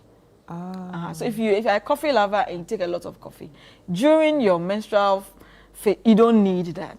You don't need, especially the luteal phase. You don't need that. It will throw off balance your system. Yeah. And then salty processed foods. So canned foods, instant noodles, salty foods, chips. The chips lovers. It doesn't help because salt will retain water. Oh, okay. So there's water retention and high sodium bloating. So some women will DM me and call me, nowadays I've been bloating too much. I feel bloated. Stop taking processed foods, ultra processed foods, high sodium foods. Stop it. Right. It will not help with your menstrual cycle. Yeah. I feel like if you're a woman, you don't have an excuse not to eat healthy. Exactly. Yeah. Exactly. And then fried foods, fried fatty foods.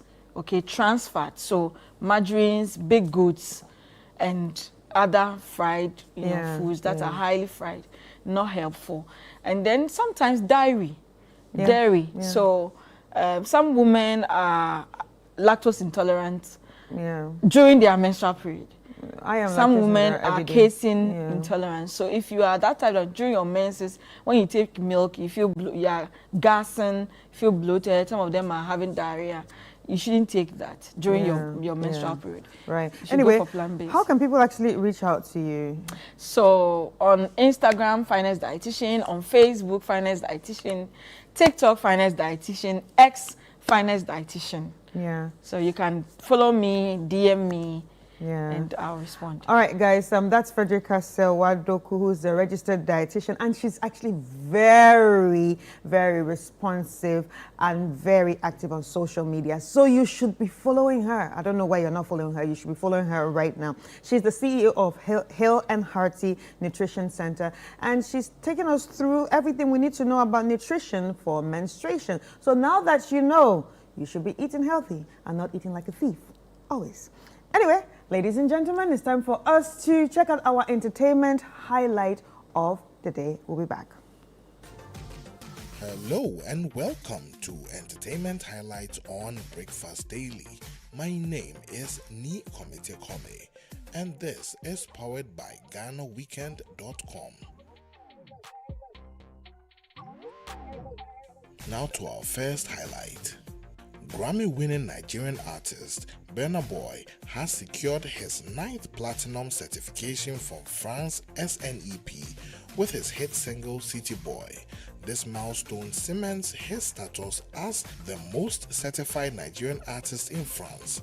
Renowned for his Afrofusion sound and global appeal, Burna Boy continues to expand his international acclaim, with Citi Boy adding to his impressive repertoire of chart-topping tracks.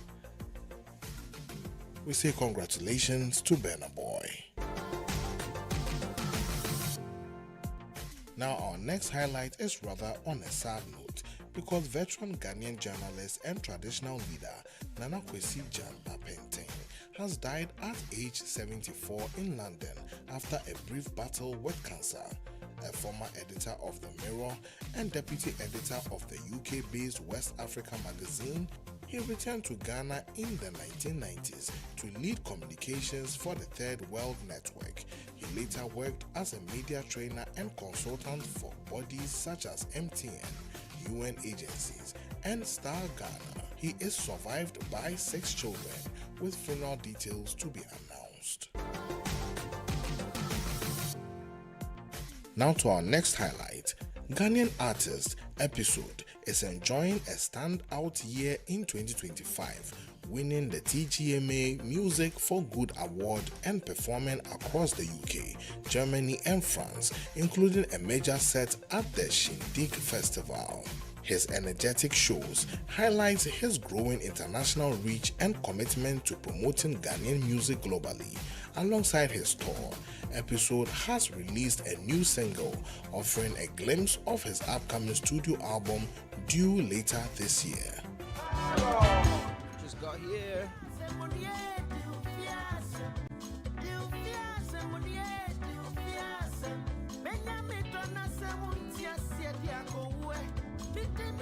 All the way from Ghana, make some noise for Episode!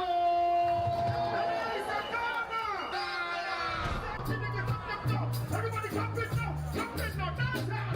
So we turn it up.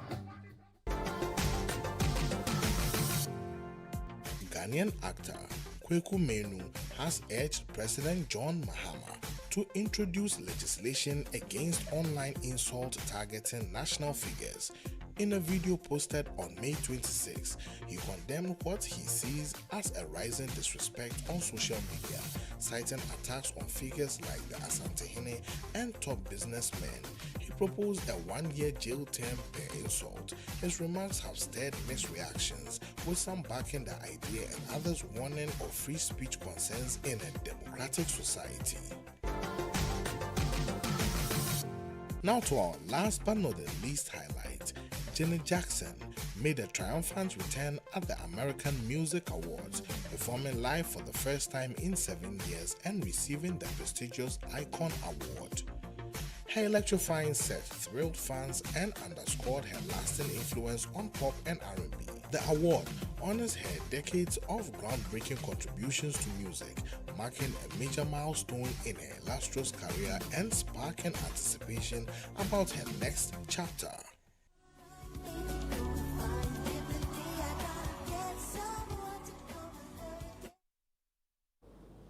And of course, you should visit GhanaWeekend.com for more entertainment news. Now, let's talk to the latest nurse in town who has bagged $250,000. She won the Ashta Global Nursing Award.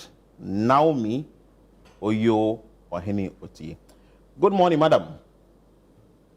Good morning. I trust you are doing well. Can you hear me? Yeah, we can hear you loud and clear. Right. Yes, last week you were here with us and you promised us that you'd be bagging the $250,000.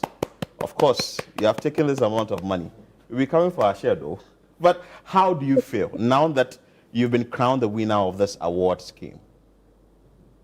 Well, thank you very much. I'm really honored. First of all, glory be to God for this honor. It's quite humbling and inspiring.